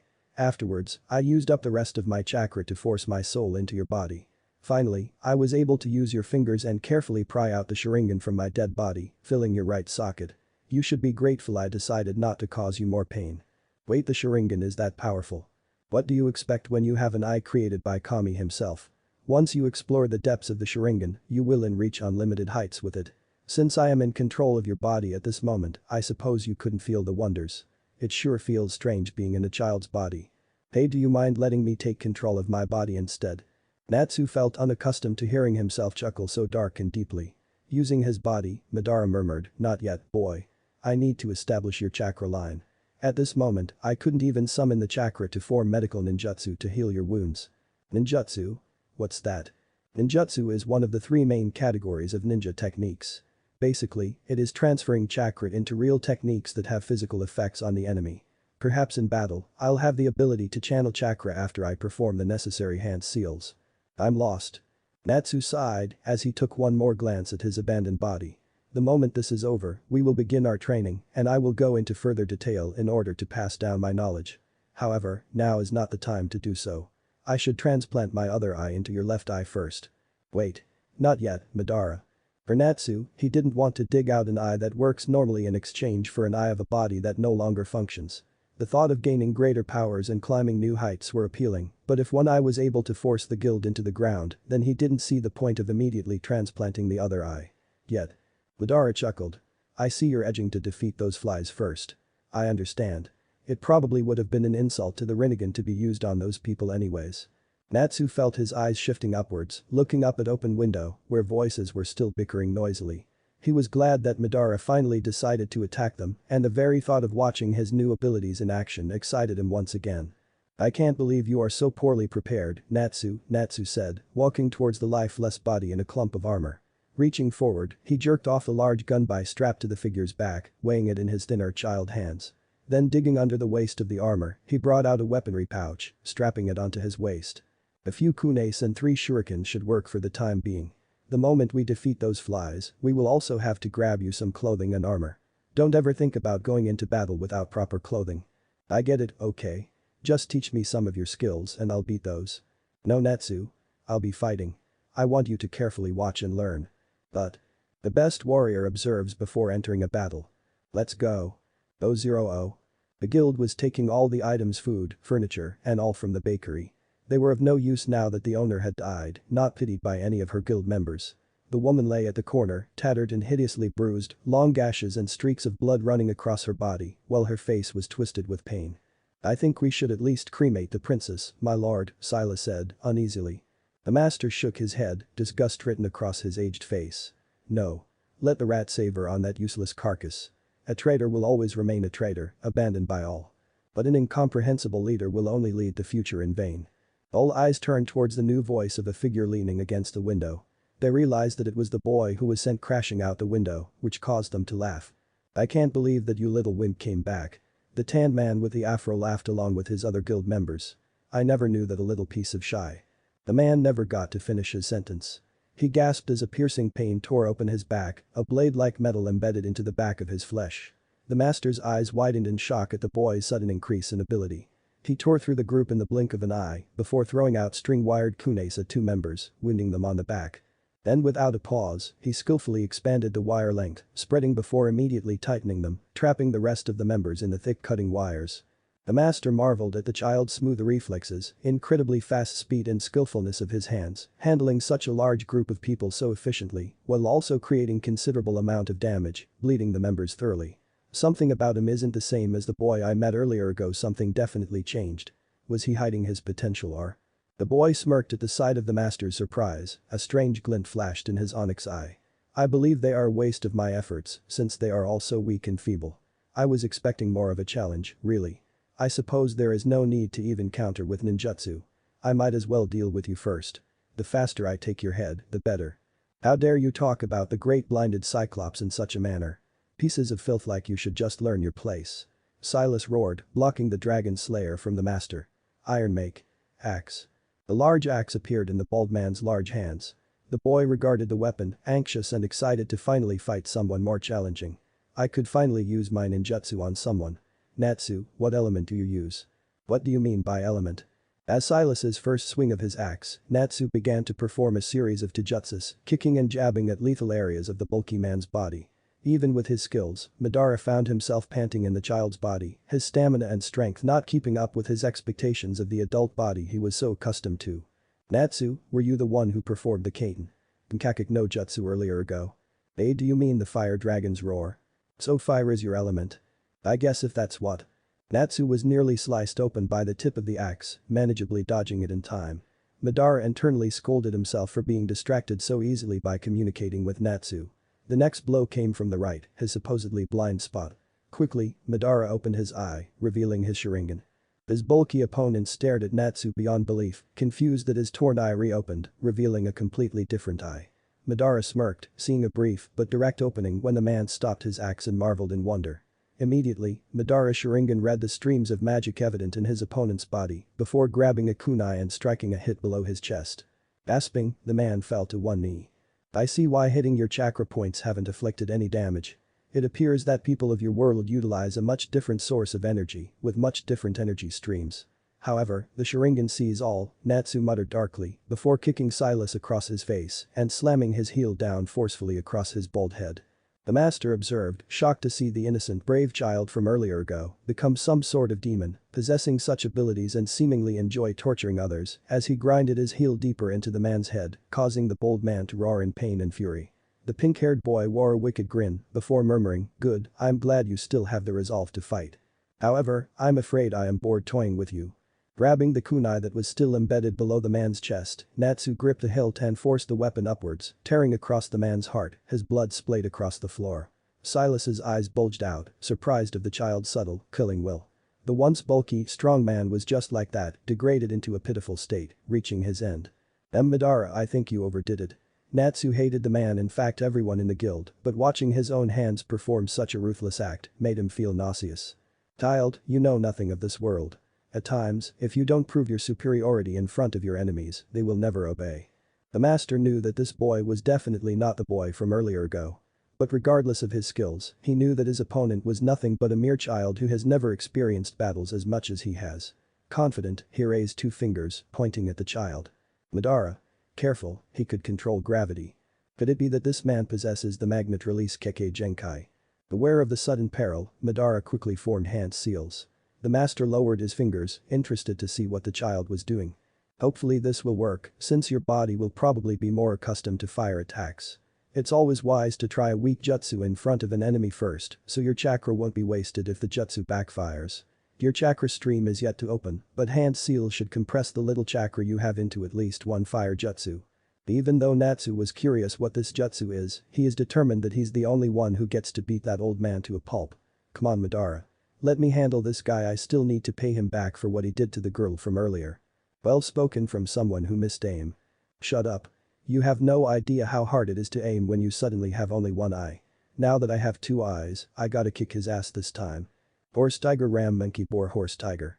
Ignoring Natsu's complaint and bloating his lungs and windpipe, Madara forced the unopened chakra streams to open, molding the chakra into a small dense fiery orb before aiming it directing at the master. Pain. Kakak no jutsu. Natsu watched, annoyed but excited to see a master at wielding fire jutsus that were never heard of in his world. He could feel the intense pressure build up and then with a thunderous breath, he saw himself release the ignited orb of flames. However, the jutsu depleted the moment it was released. Natsu and the master watched in shock as the ball of flames collapsed into a faint, red streak and dispersed like the morning mist. Natsu fell to the floor, panting and exhausted of the sudden use of chakra. Madara felt lightheaded and dizzy, his entire chakra in his newfound body sapped out of him so quickly.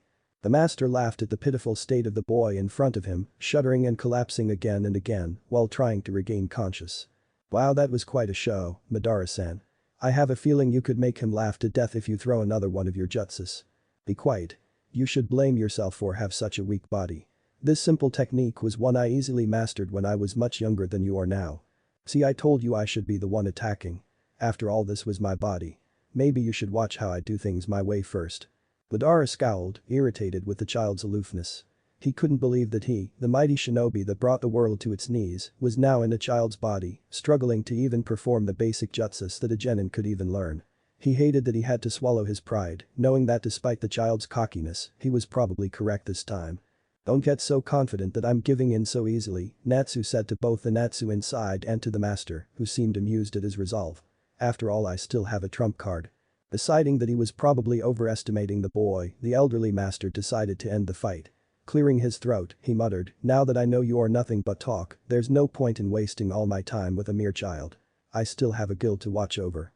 Glaring at the boy, he jutted his left hand forward, forcing the dragon slayer against a back wall, gravity rendering the boy helpless. Natsu was glad that Madara strapped the gun bight to his back earlier ago, or else his head would have created a crater in the steel wall. Damn, I can't move my body. Wait, no, you're the one who could move my body. Do something. Relax, child. I wouldn't live up to my name if I couldn't handle these flies. It's time I show you one of the greatest wonders of the Manjikyu. It was a pleasure watching you suffer, child. I wish you a pleasant journey to hell, where you will be rightfully judged. The cloak master hollered, flicking upwards his ring finger. Natsu and Madara watched as the huge iron axe beside the dead Iron Make wizard rose into midair, its subtle curved blade pointing horizontally to them. Crap, Madara. If we don't move, the axe will take my head. Natsu, didn't I tell you to leave this matter to me? Besides, your head is also now my head. And my head is something I cannot afford to lose. That sure is reassuring to hear from someone who blasted his fireball. If Madara had the time to roll his eyes, he would have rolled his eyes at Natsu's remarks of despair.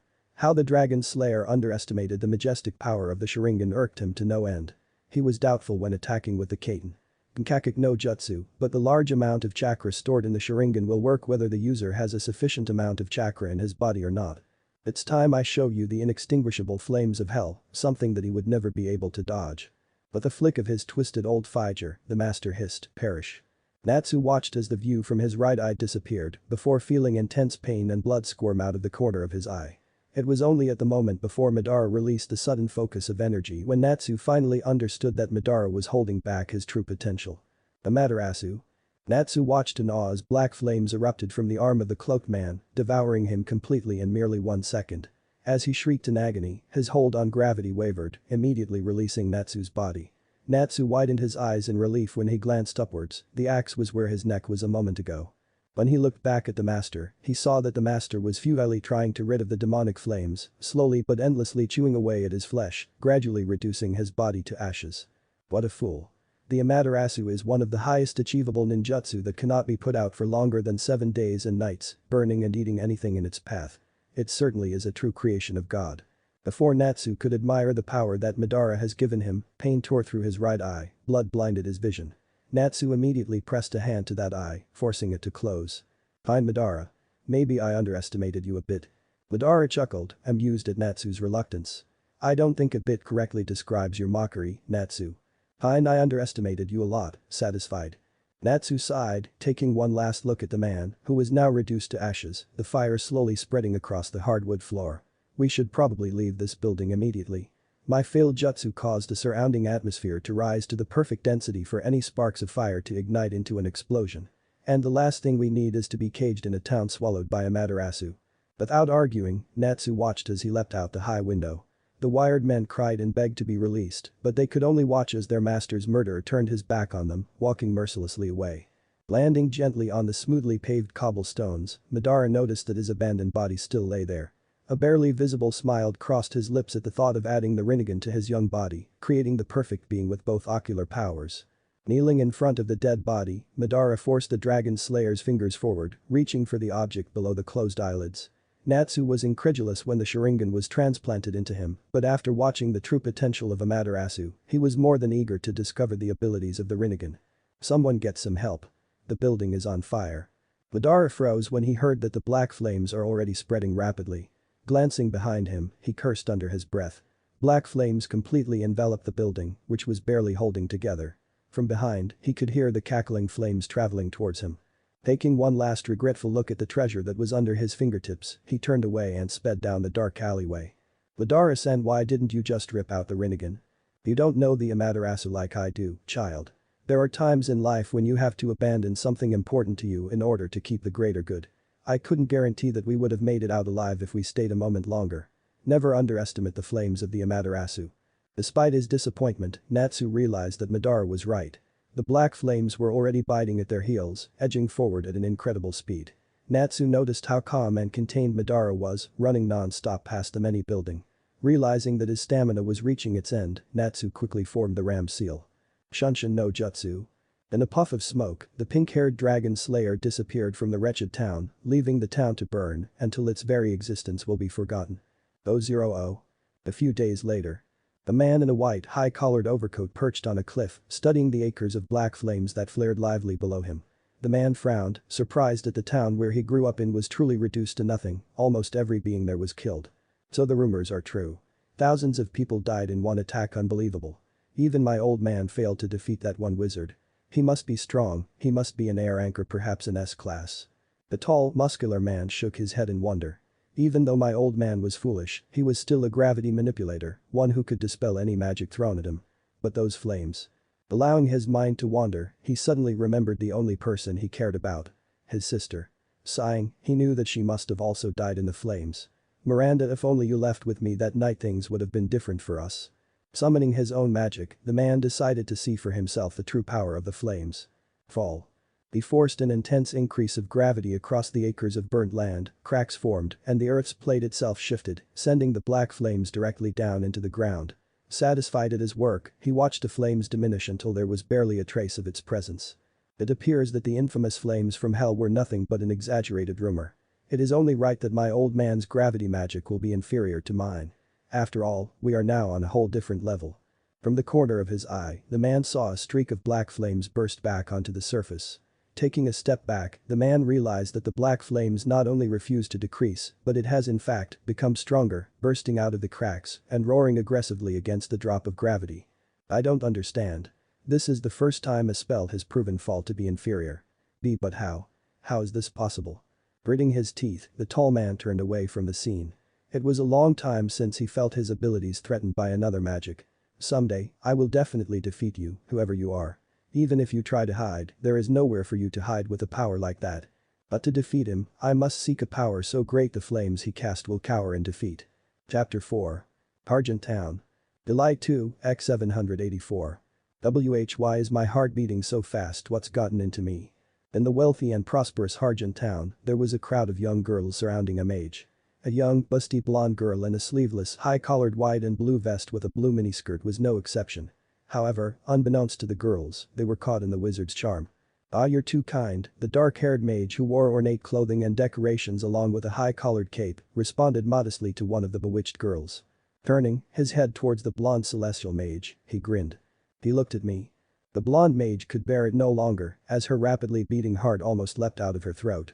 She felt her breaths come in anticipating short gasps while her head throbbed painfully and her cheeks flared a deep crimson red.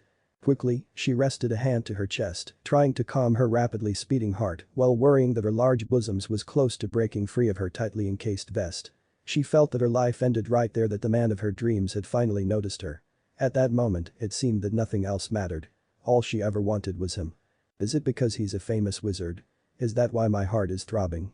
Breaking free of her self-conscious, the charm took over the female mage's mind, urging her forward. Her mind kept telling her that something was definitely not right here, but her heart and body said otherwise. Could it be? Am I in? You there? You are under arrest. The spell immediately broke through the celestial mage's chestnut brown eyes like fragile glass. The blonde stared in confusion and bewilderment at the sudden intrusion.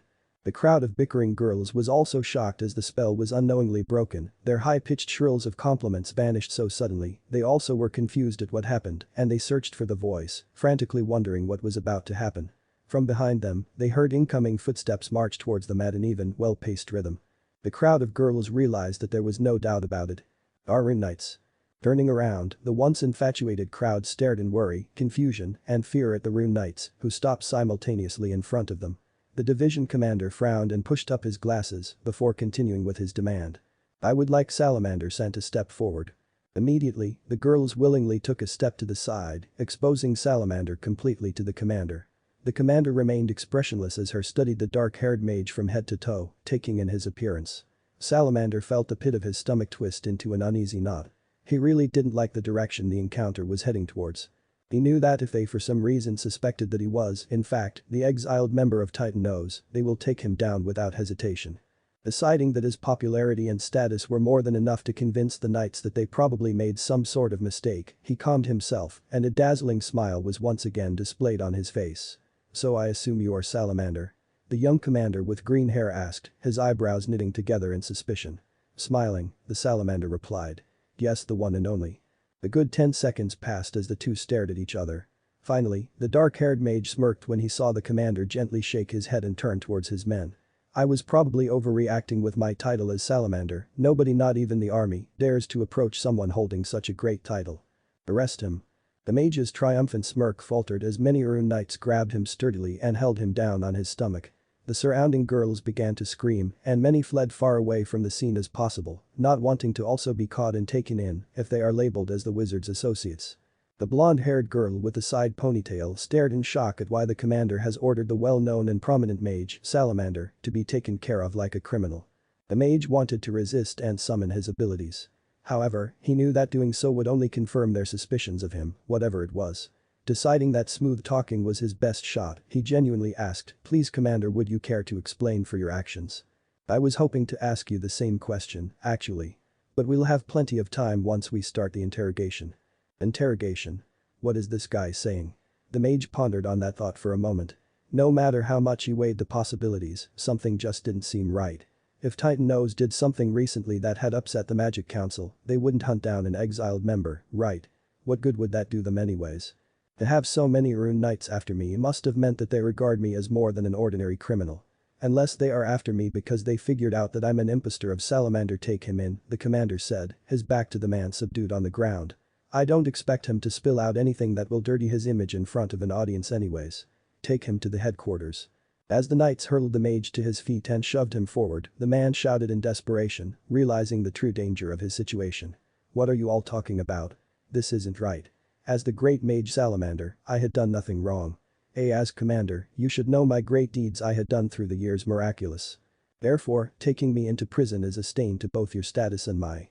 The commander scowled and walked back to the guards held mage before bending down, his face shadowing the mage's, a mixture of anger and disgust marked in his eyes. Salamander gulped as the commander closed their proximity, glaring at him before lowering his voice, only making it audible for him to hear. Then explain why you burned that town to rubble, killing hundreds of people. The mage's dark eyes contracted and his jaws hung open. He felt disbelief sink in as he took a moment to digest that Fiore's famed savior is now a wanted criminal because of a major massacre. His stomach began to twist and tighten anxiously as reality hit him. The realization of why he was about to be arrested. "I am possible," he murmured, his arms began to quiver as he tried supporting himself. Salamander would never do something like that. I mean, I never heard of such a thing. I mean, there is no way I could have done that. As Salamander, I was obliged to serve Fiori and perform works of justice. How could someone as noble as I do such a thing? You know, Commander, that there is no way that I would do that." The commander's right hand shot forward, grabbing the criminal's throat. He felt the mage choke beneath his grasp, but he ignored the criminal's reaction. The few survivors, however, were able to describe the murderer's appearance and abilities. Dark hair, fire wizard, high combat skills, and a surprising ability to fly. Face it, Salamander-san. There is no one with such a precise match with those given information. And a few other witnesses saw you make your way towards the direction of this town, wounded but fleeing. It was only after talking to the suspects and matching evidence at different scenes we were able to determine that we must take you down before the situation get out of hand. There was another pause as the mage took some time to digest more of the information. This is bizarre. I was framed. Yes, I was framed purposely. That had to be it. Now hurry. Bring him in. The armed knights nodded before proceeding with taking the prisoner to their headquarters. However, the mage suddenly snapped and wrestled his arms free, only to be caught by a bulky knight at the back as handcuffs bound at his wrists. Panicked, he shouted, "Wait. You got the wrong person. Because I'm not the real Salamander." The commander stopped and glared sideways at the prisoner. Salamander knew that he had handed over his dream life of popularity, wealth and ladies the moment that last sentence escaped from his mouth. But he decided that he'd rather be looked down upon in shame than be sentenced to prison, or worse, death. The commander only turned away with disinterest, believing that the captured man was only trying to talk his way out from being caught while trying to earn some pity from the commander. After all criminals are like that. Whether you are telling the truth or lying, we'll have to take you in for questioning. After that, a thorough inspection will also be done. If you wish to be deemed innocent, I advise you to come with us in peace and work with us." The young, blonde woman watched the entire scenario reach a conclusion from the corner of the street. She was beyond shocked to find the famed wizard, Salamander, be taken in by the Magic Council. Now to think back, she remembered that she did recall seeing an article about the burning of a town, only to have the mass murderer disappear without a trace. Who knew she would see that very criminal taken down in front of her eyes? As she turned away from the scene, she could only hear the unpleasant complaints and hisses of outrage erupt from a certain man's mouth, disrupting the order of the town. Shaking her head, she turned a corner and decided to head towards her new goal. Joining Fairy Tail. Suddenly, she saw a shadow-like creature or person crouch on the edge of the balcony above her. Gasping, she instinctively shrunk behind the nearest corner. As her heartbeat raced, she slammed her body against the wall for support. What was that? Was it some sort of monster or some humanoid creature? Gee, get a hold of yourself, Lucy. Something like that shouldn't scare you that much. How could you join Fairy Tail if your own imagination scared the hell out of you? Yeah, that's it. It was my own imagination, it probably wasn't anything anyways. Just get some guts and take a look at that who knows what. Edging her head forward, she glanced past her corner and stared at the balcony, only to find the thing or something gone. Sighing, she let out a nervous chuckle, the anxiety in her heart released. It was my imagination. It's really time I joined a guild. All this traveling could be quite nerve-wracking, especially when you've come all this way only to fall for an old fart's charm. Just the thought of it makes my stomach sick. Ugh, Fairy Tail, I will join no matter what. With that, the busty blonde headed the other way. Unbeknownst to her, she was the only one who saw the real Salamander. Surely, their paths will cross again another day. 0-0. Hey Natsu. I think you scared her. It doesn't matter, Happy. I doubt she was even aware of my presence. The lone figure walked solemnly down a path through the forest, his Fury partner flying near him. The navy-haired figure sighed before lying against the nearest cedar, inhaling its natural scent wistfully with ease. Bringing forward his two hands, he slammed his two hands into a Taurus sign, releasing his jutsu as he was wrapped in smoke. As the smoke cleared, there was a pink-haired figure in a high-collared, sleeveless black shirt with matching dark pants and numerous bandages wrapped around his leg.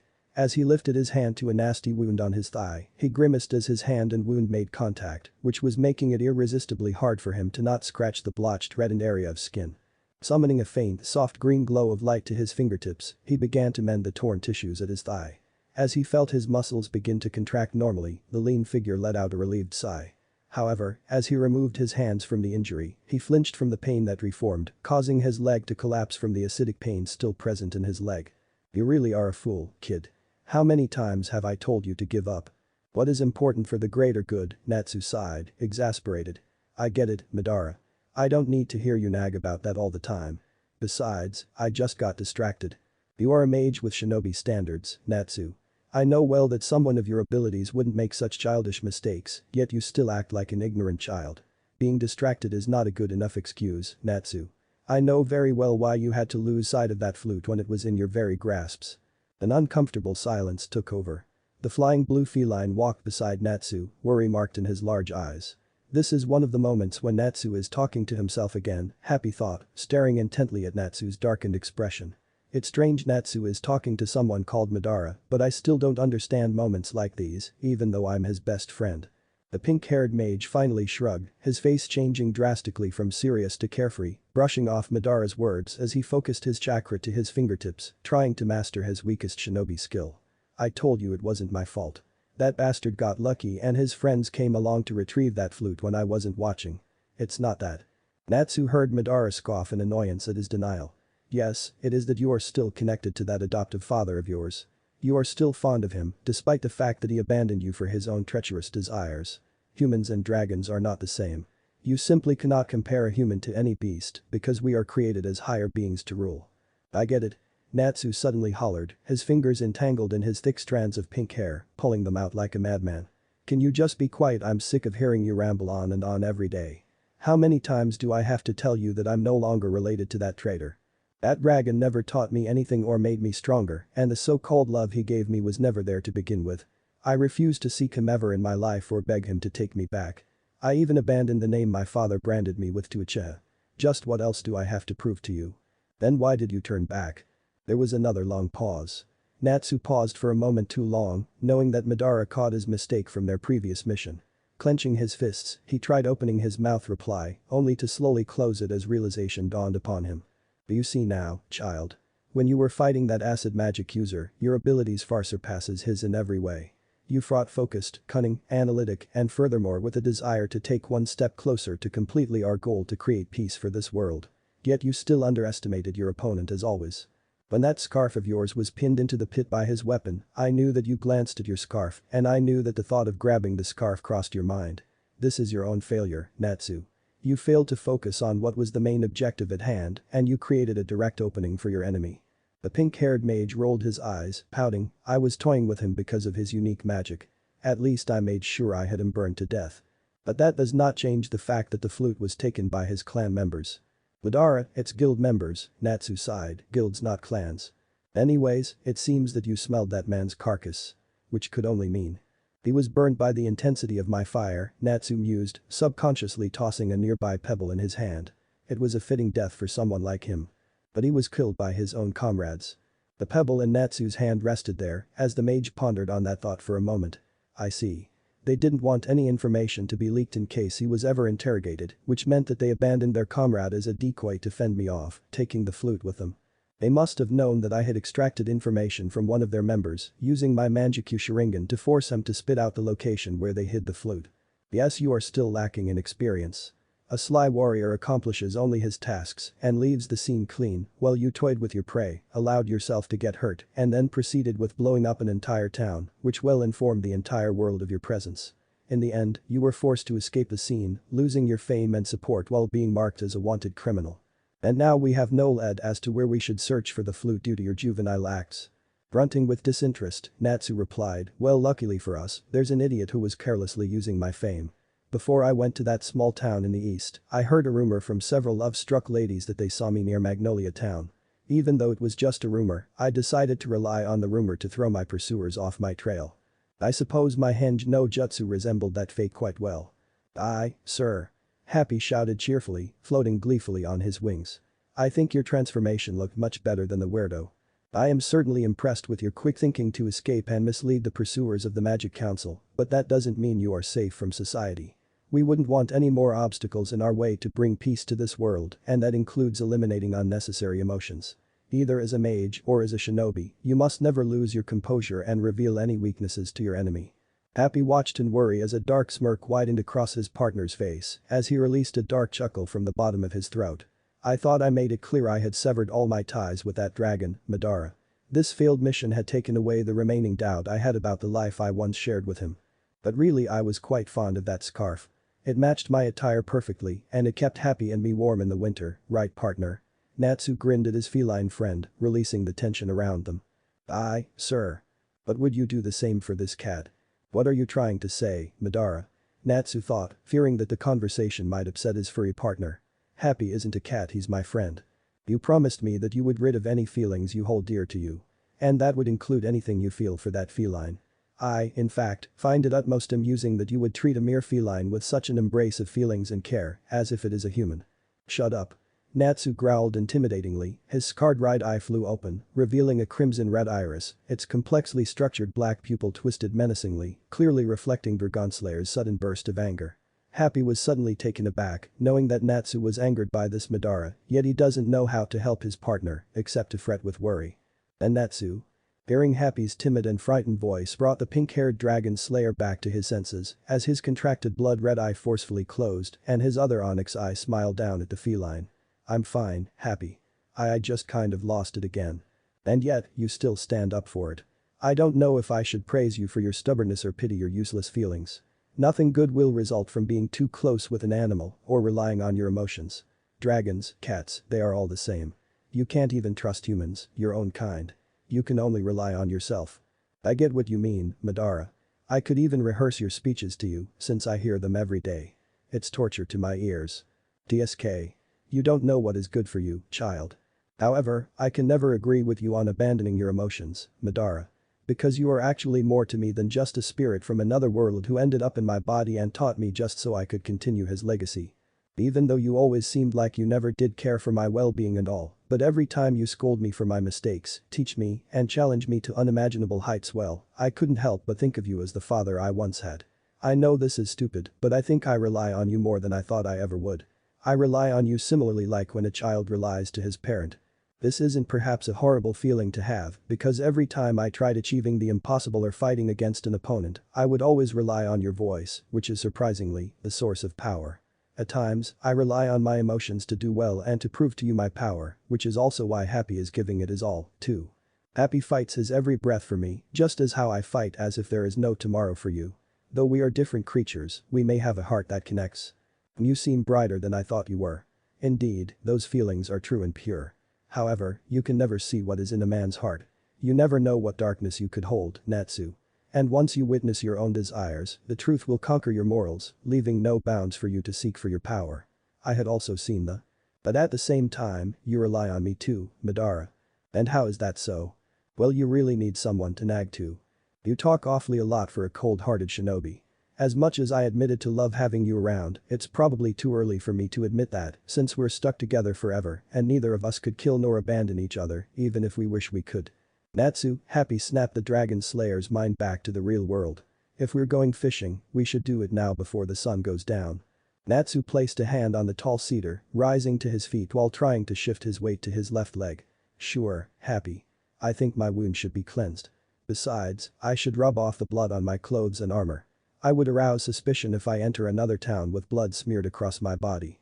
Limping forward painfully while trying to ignore the heavy strain in his right leg, the mage with a soul onyx eye made his way deeper into the forest, down a trail towards the lake. Regardless of his intolerable pain, he still wore a convincing smile as he began a conversation with his feline partner, intently pouring his thoughts out to his only friend. Madara observed everything from the dragon slayer's eyes. If he had a separate body, he would be frowning upon the scene. He realized that the dragon slayer was still young, despite his great influence on him. Madara knew that the dragon slayer still wished to live a peaceful life, with nothing to worry and no responsibilities that would burden his life. However, the long-lived shinobi knew that the path the dragon slayer had agreed to take upon his shoulders was one of deceit, hatred, and betrayal that would force him to shed numerous tears in isolation. Chapter 5. I told you I am not salamander. The empty words rung in the isolated small room. A certain green-haired division captain sighed as he pushed his glasses up the bridge of his nose. As irritating as it seems, he realized that the interrogation was getting nowhere. The mage was either in denial with everything related to salamander, or he would blame himself with deep remorse, crying over every detail of his life, while the captain himself paid no heed to his actions of self-pity. Oh, my pitiful life, the navy-haired wizard groaned, while dramatic placing the back of his right hand to his forehead and feigning a faint. And here I am, about to be sentenced to death by the country, accused of doing something I never did. I cooperated and told you the entire truth, but I'm still kept here as a criminal. The commander stood up, unimpressed. You say you aren't salamander? Yes, that's correct. I am, with no doubt, or of prominence. The division commander frowned and glared daggers at the man sitting across him. Yet you did confess to all of Fiore that you are salamander. The navy-haired mage faltered slightly, his teeth clenched. Well, I told you already. I just heard about Salamander's fame after I was kicked out of Titan Nose. There's no way I'm going to start chewing the scraps from the bottom again, so I decided to use his name and live the high life. Now you have it, and if you accuse me one more time of something I never did, I'm going to bust my way out of here. The division commander knitted his eyebrows. With his right gloved hand, he reached to the lower drawer of his oak desk and grasped the handle, tugging it back before filing through the many documents with 2 fingers. His fingers gracefully skimmed past hundreds of criminal lists filed in alphabetical order until his fingers paused briefly. With sharp precision, the green-haired commander brought the folder out with a quick pull and slammed it down on the desk, causing the other mage to flinch. What's? The criminal records of Titan Nose that has been recorded since the guild has been acknowledged as a legal guild by the council, the commander explained, while patting off the layer of dust on the cover of the folder. But judging from the looks of it, I doubt the records have been checked for years. Gently shaking out the paper, the commander narrowed his eyes as the insignificant amount of papers slipped out of the folder. The division commander tidied the invaluable documents as his eyes briefly scanned through the names listed on the pages. The crease between his eyebrows only deepened as his eyes traced through the contents of each page. The navy-haired mage cocked an eyebrow in slight interest as the commander broke the anticipating silence with a barely audible sigh. The guild, Titan Nose, it appears that you haven't committed any crimes against the kingdom of Fiore when you were a legal member of that guild. The mage nodded. Yes, that's right. But having no confidential information in my documents of opposing the law of Fiore doesn't mean that you have a clean slate, the commander replied seriously, pushing his glasses up his nose. I've heard rumors of Bora being exiled from Titan Nose, yet the real reason is still unclear. If you really are Bora of Titan Nose, you would know well of why you were kicked out of your guild. The mage scowled, disgust marked in his features. Of course I do. Spill it. An awkward silence followed. The division commander's forceful gaze was surprisingly matched with an equal glare from the navy-haired mage, his onyx pupils shadowed with emotions unbeknownst to anyone. Suddenly, the mage's hardened gaze cowered in defeat and drifted to the side, avoiding the demanding eyes of the green-haired commander, whose grip tightened on the wooden table with frustration. Exasperated and irritated, commander slowly leaned backwards, resting his head of neatly tied green hair against the back of the wooden chair, while his thumbs gently rubbed circles around his temples. Bora-san, we don't have the time. It was because I was born a bastard. The words slurred quietly from the mage's mouth, leaving the room in utter silence once again. The commander immediately paused and lowered his hands from his face. He gave the man sitting across of him a quizzical look, clearly doubting if he heard the criminal correctly. The navy-haired mage's gaze was mesmerized, focusing intently on the pattern titles lined along the wall to the side. The interrogator frowned at the mage's sudden ignorant act, knowing that he was probably ashamed of what he just said. To confirm his suspicion, the commander coughed into his balled fist and raised an eyebrow, signaling the fake salamander to continue. Snapping back to reality, Bora responded with a glare. You heard me. There's no way I'm ever repeating that. The commander narrowed his eyes at the mage, not the least bit amused of the fact that the prisoner was the one keeping him on the edge. Care to explain why, Bora-san? Reluctantly, the mage nodded and began, his gaze dark and downcast. Didn't you find it strange that I didn't have a surname? The commander nodded, edging the mage to continue. Well, I should probably start with the fact that I am biologically the son of Icarius Nakarit, the wizard who was once a member of Titan Nose. My old man was especially talented in The commander nodded and flipped the documents to a page of crimes committed by criminals that were reported by other guilds. Tracing his finger down the list, the division commander froze his gaze at a certain name. Icarius Nakarit has been reported to use spells and charms illegally on women, forcing the victims to be unconsciously involved with him, often in a sexual manner, the green-haired commander read aloud, distaste marked across his face. And then there's a list of victims and guilds that have reported his illegal acts to the council. But continue on with your story. Bora nodded. To put it bluntly, my old man fell in love with the daughter of the master of Coral Cliff. He knew she was the fiancée of this other wizard in her guild, yet he found her so beautiful and enticing that he knew he had to make her his. So he fell so low just to cast his strongest charms on her, until after countless secret meetings at night, she finally agreed to Yes, I get it, the commander replied hastily, dismissing the unsettling topic immediately. So what happened afterwards? It didn't end so pretty. The lady found out she was pregnant, so my father told her to hide in the countryside. Then when everything settles down, he'll quit his job as a mage and join her in raising her unborn child. But life wasn't so fortunate. The master of Coral Cliff eventually found out and he was infuriated. Therefore, he told Titan Nose that either they hand over Icarius's head or there'll be a guild's war. Well, Titan Nose also looked down at their charmer with disgust, so they kicked him out of the guild and told him to flee and never return. I see, the commander nodded, placing his chin on his knuckles. That was your father's chance to live with your mother. Upon hearing that, the mage let out a mocking laugh. Would such a bachelor womanizer like him really be satisfied with that? Hell no. He just left his guild and continued using his charm to woo plenty more women, leaving my mother to raise a child all by herself. As for my mother, she couldn't ever use her magic, fearing that she would be found. But as an unmarried mother with a child, she was barely able to support us by working as a weaver. And as years began to pass, the charm on her was fading slowly and slowly, leaving her in a wretched mess of pain and hurt feelings of being betrayed. Then finally, she decided that she wanted to start a new life, forgetting and leaving everything she had to do with that man. As for me, well, I was taken to the front of my guild by my mother, who left me there with a note to the master of Titan Nose. And hell just got worse from there. The mage's deep voice trailed off, leaving the room in another lengthy silence. The commander looked up at the mage and nodded, expecting him to finish the story.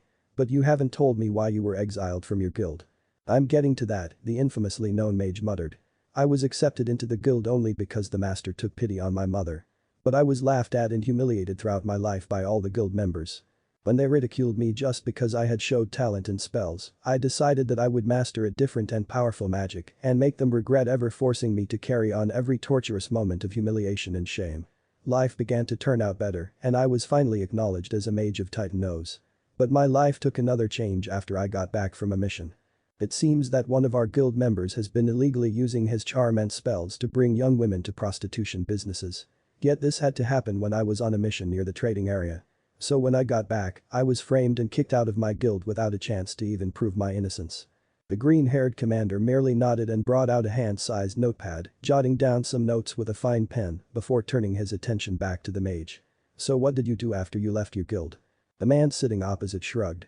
Well, I decided to join another guild. But the rumors seemed to flare even beyond my town because I was spat at from every guild I attempted to join. And as time passed, I decided that I will throw behind my identity as Boar of the Predominance Flames and do good under a new name, Salamander. I heard about Salamander's achievements and I thought that if I was able to build a new future from using his name and doing good deeds in public, I would be recognized as a worthy mage and then be accepted into a guild once again. The entire story seemed very convincing to the commander as he paused and closed his eyes in deep thought.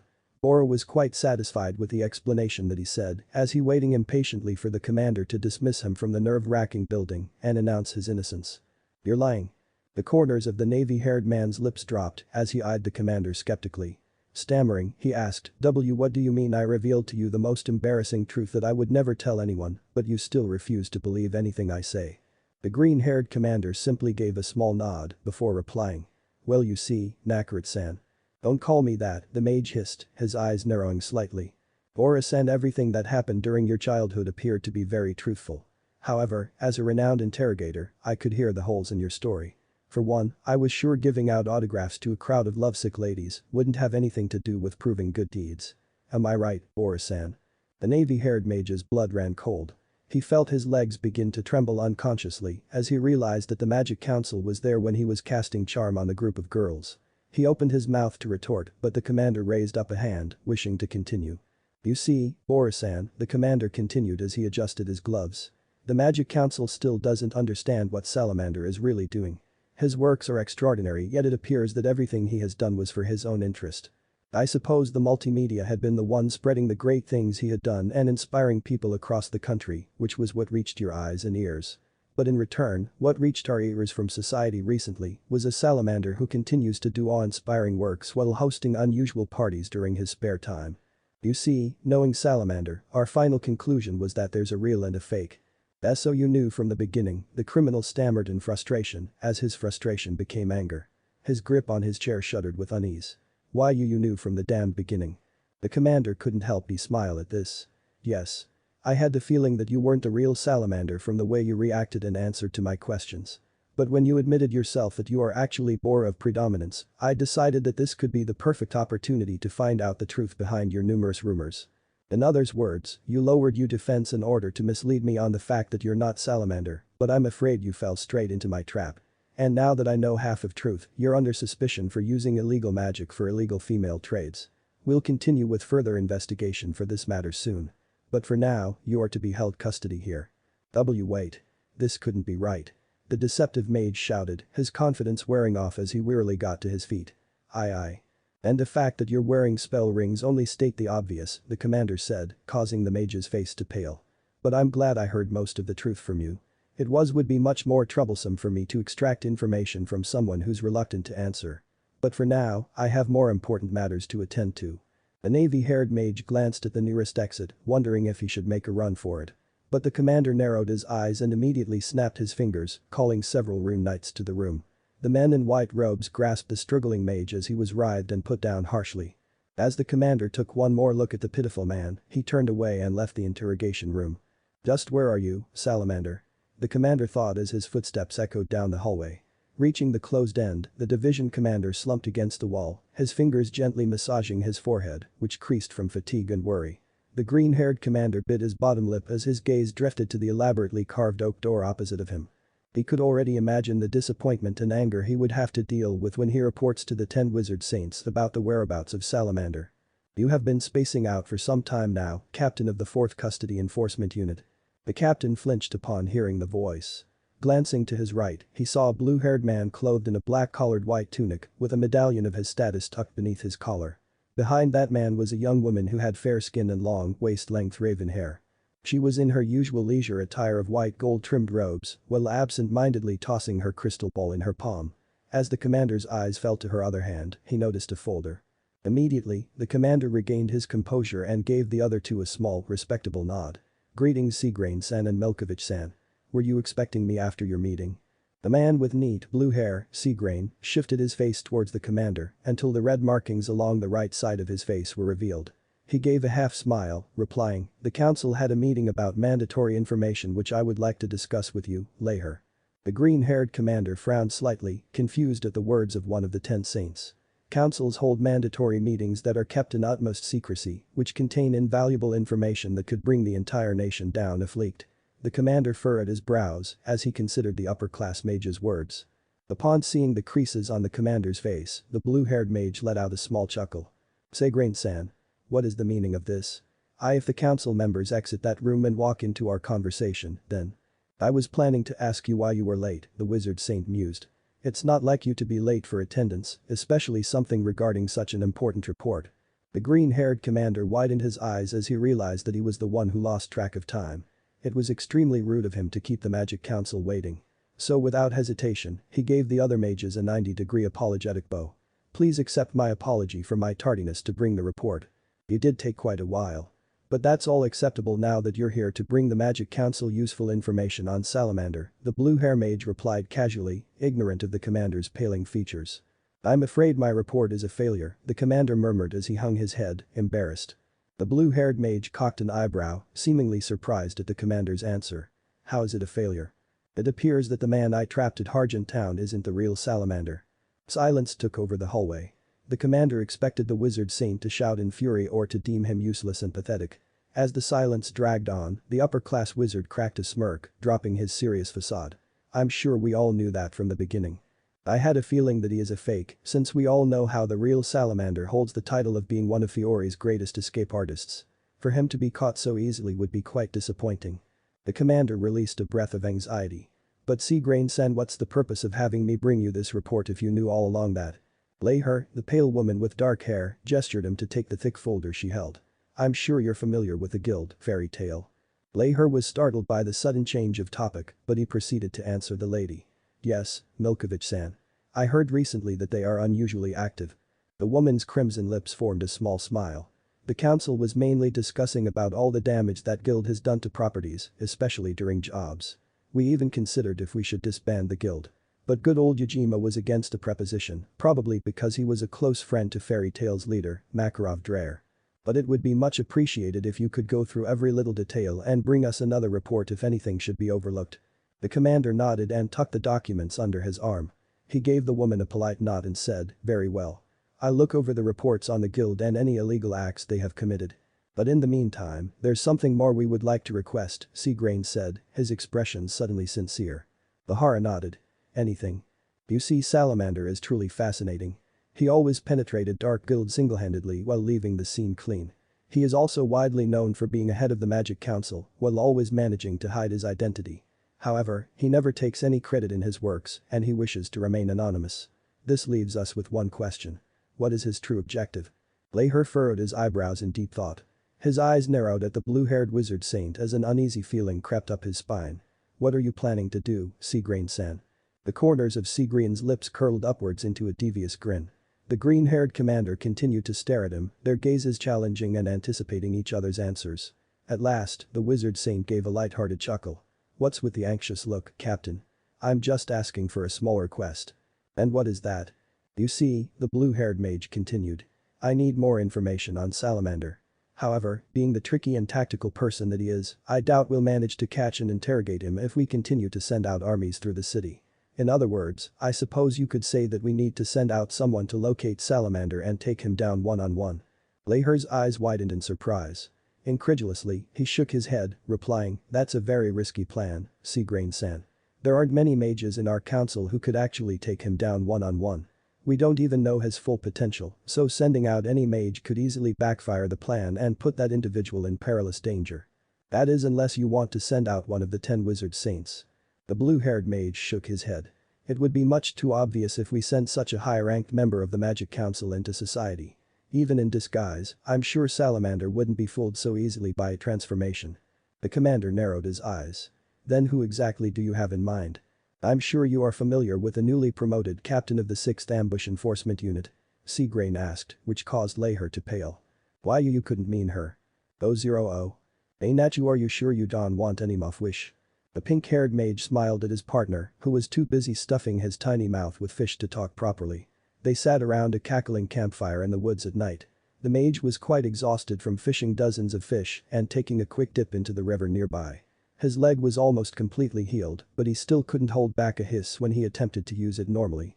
I'll let you take all the fish you need, Happy, Natsu managed a smile. But his partner only stared at him worryingly, knowing too well that he was putting on a fake facade to reassure him. But Natsu, put on some clothing. You'll end up catching a cold. Natsu's fingers dug into his pink, spiky strands that are now matted into long, sleek streaks from bathing in the river. He didn't enjoy staying wet, but he wasn't the least bit concerned since he could see visible steam arise from his body. Being a fire dragon slayer gave him a strong immune system, allowing him to raise the heat of his body whenever he needed to. It's unusual for you to be so concerned for me, Madara, Natsu teased. He could feel his other part grunt in annoyance inside his mind, mumbling about how much he despised Natsu's cheekiness. Clean up your mess, brat, Madara retorted. Hang your clothing properly on the tree.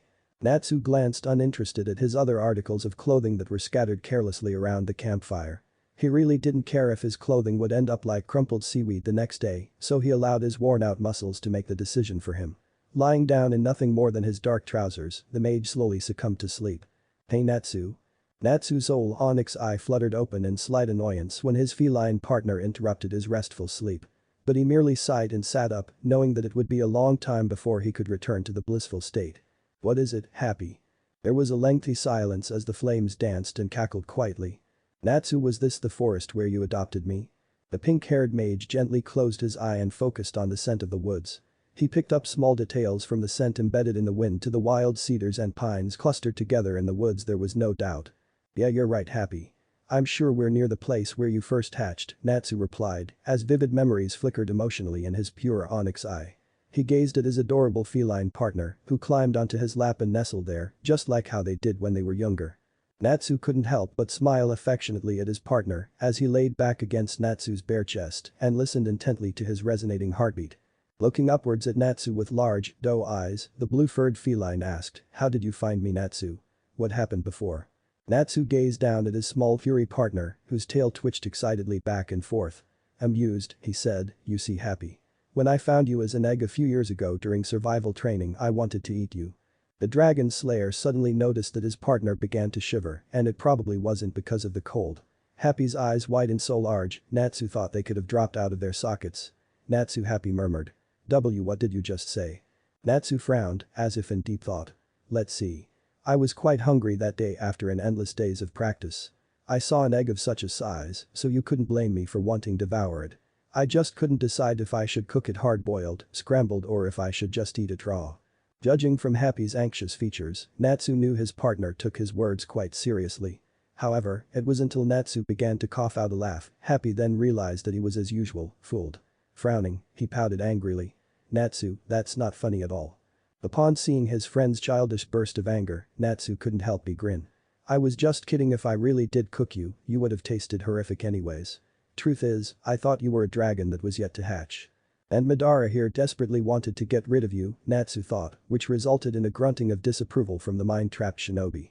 But after endless weeks of taking care of an enormous egg, I was beginning to worry that the egg wouldn't hatch as winter began to roll over. However, I was relieved when the egg began to move and crack. But you really did take your time, Happy. Natsu's voice trailed off when he noticed that his partner lay absolutely still against him. The Dragon Slayer wondered if he said something rash and upsetting again. Frustrated, he bit his lower lip, a habit he would do often after he makes a mistake he regrets.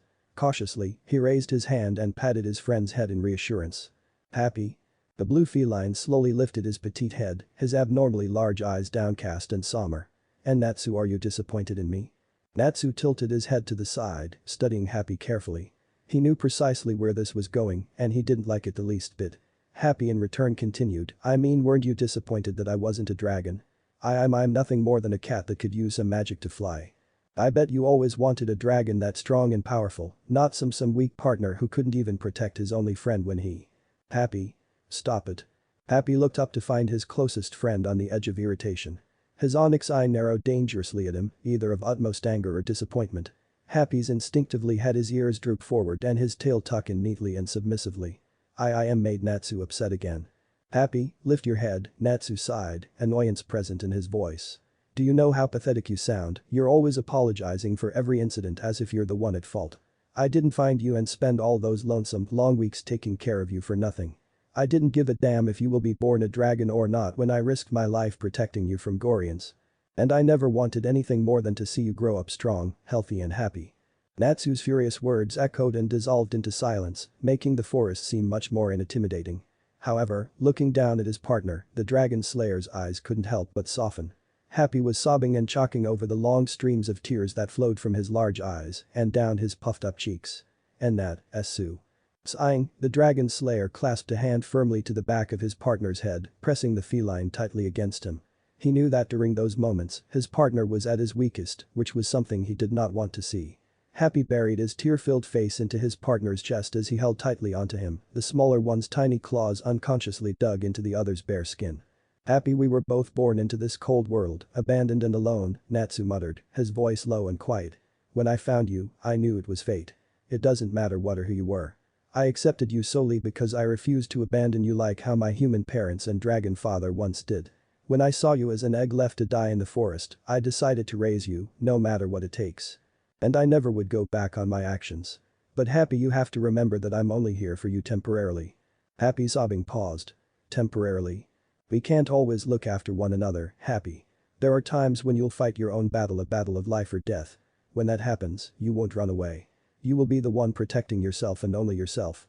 Right now, we're merely partners who want to fulfill the same goal. So many others who were abandoned and warped into darkness and pain will be released into the perfect world. A place where darkness will cease to exist.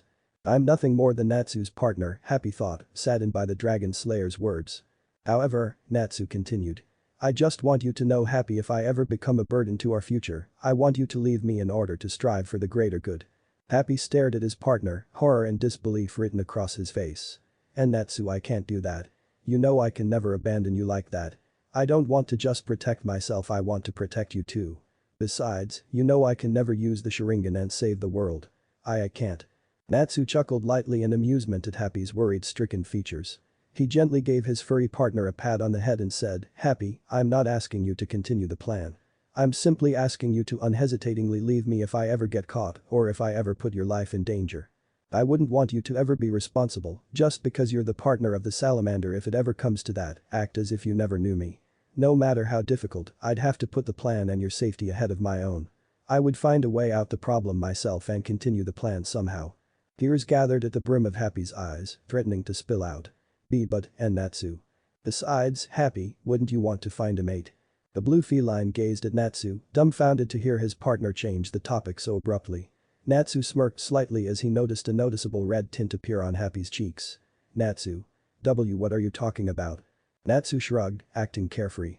I was just suggesting that. If we ever have to part ways, I want you to remember that you won't ever be alone in this world. The one that will cherish you isn't me, but someone else. Someone you have to carry and burden responsibility for. Happy asked, hey Natsu, do you want to mate then?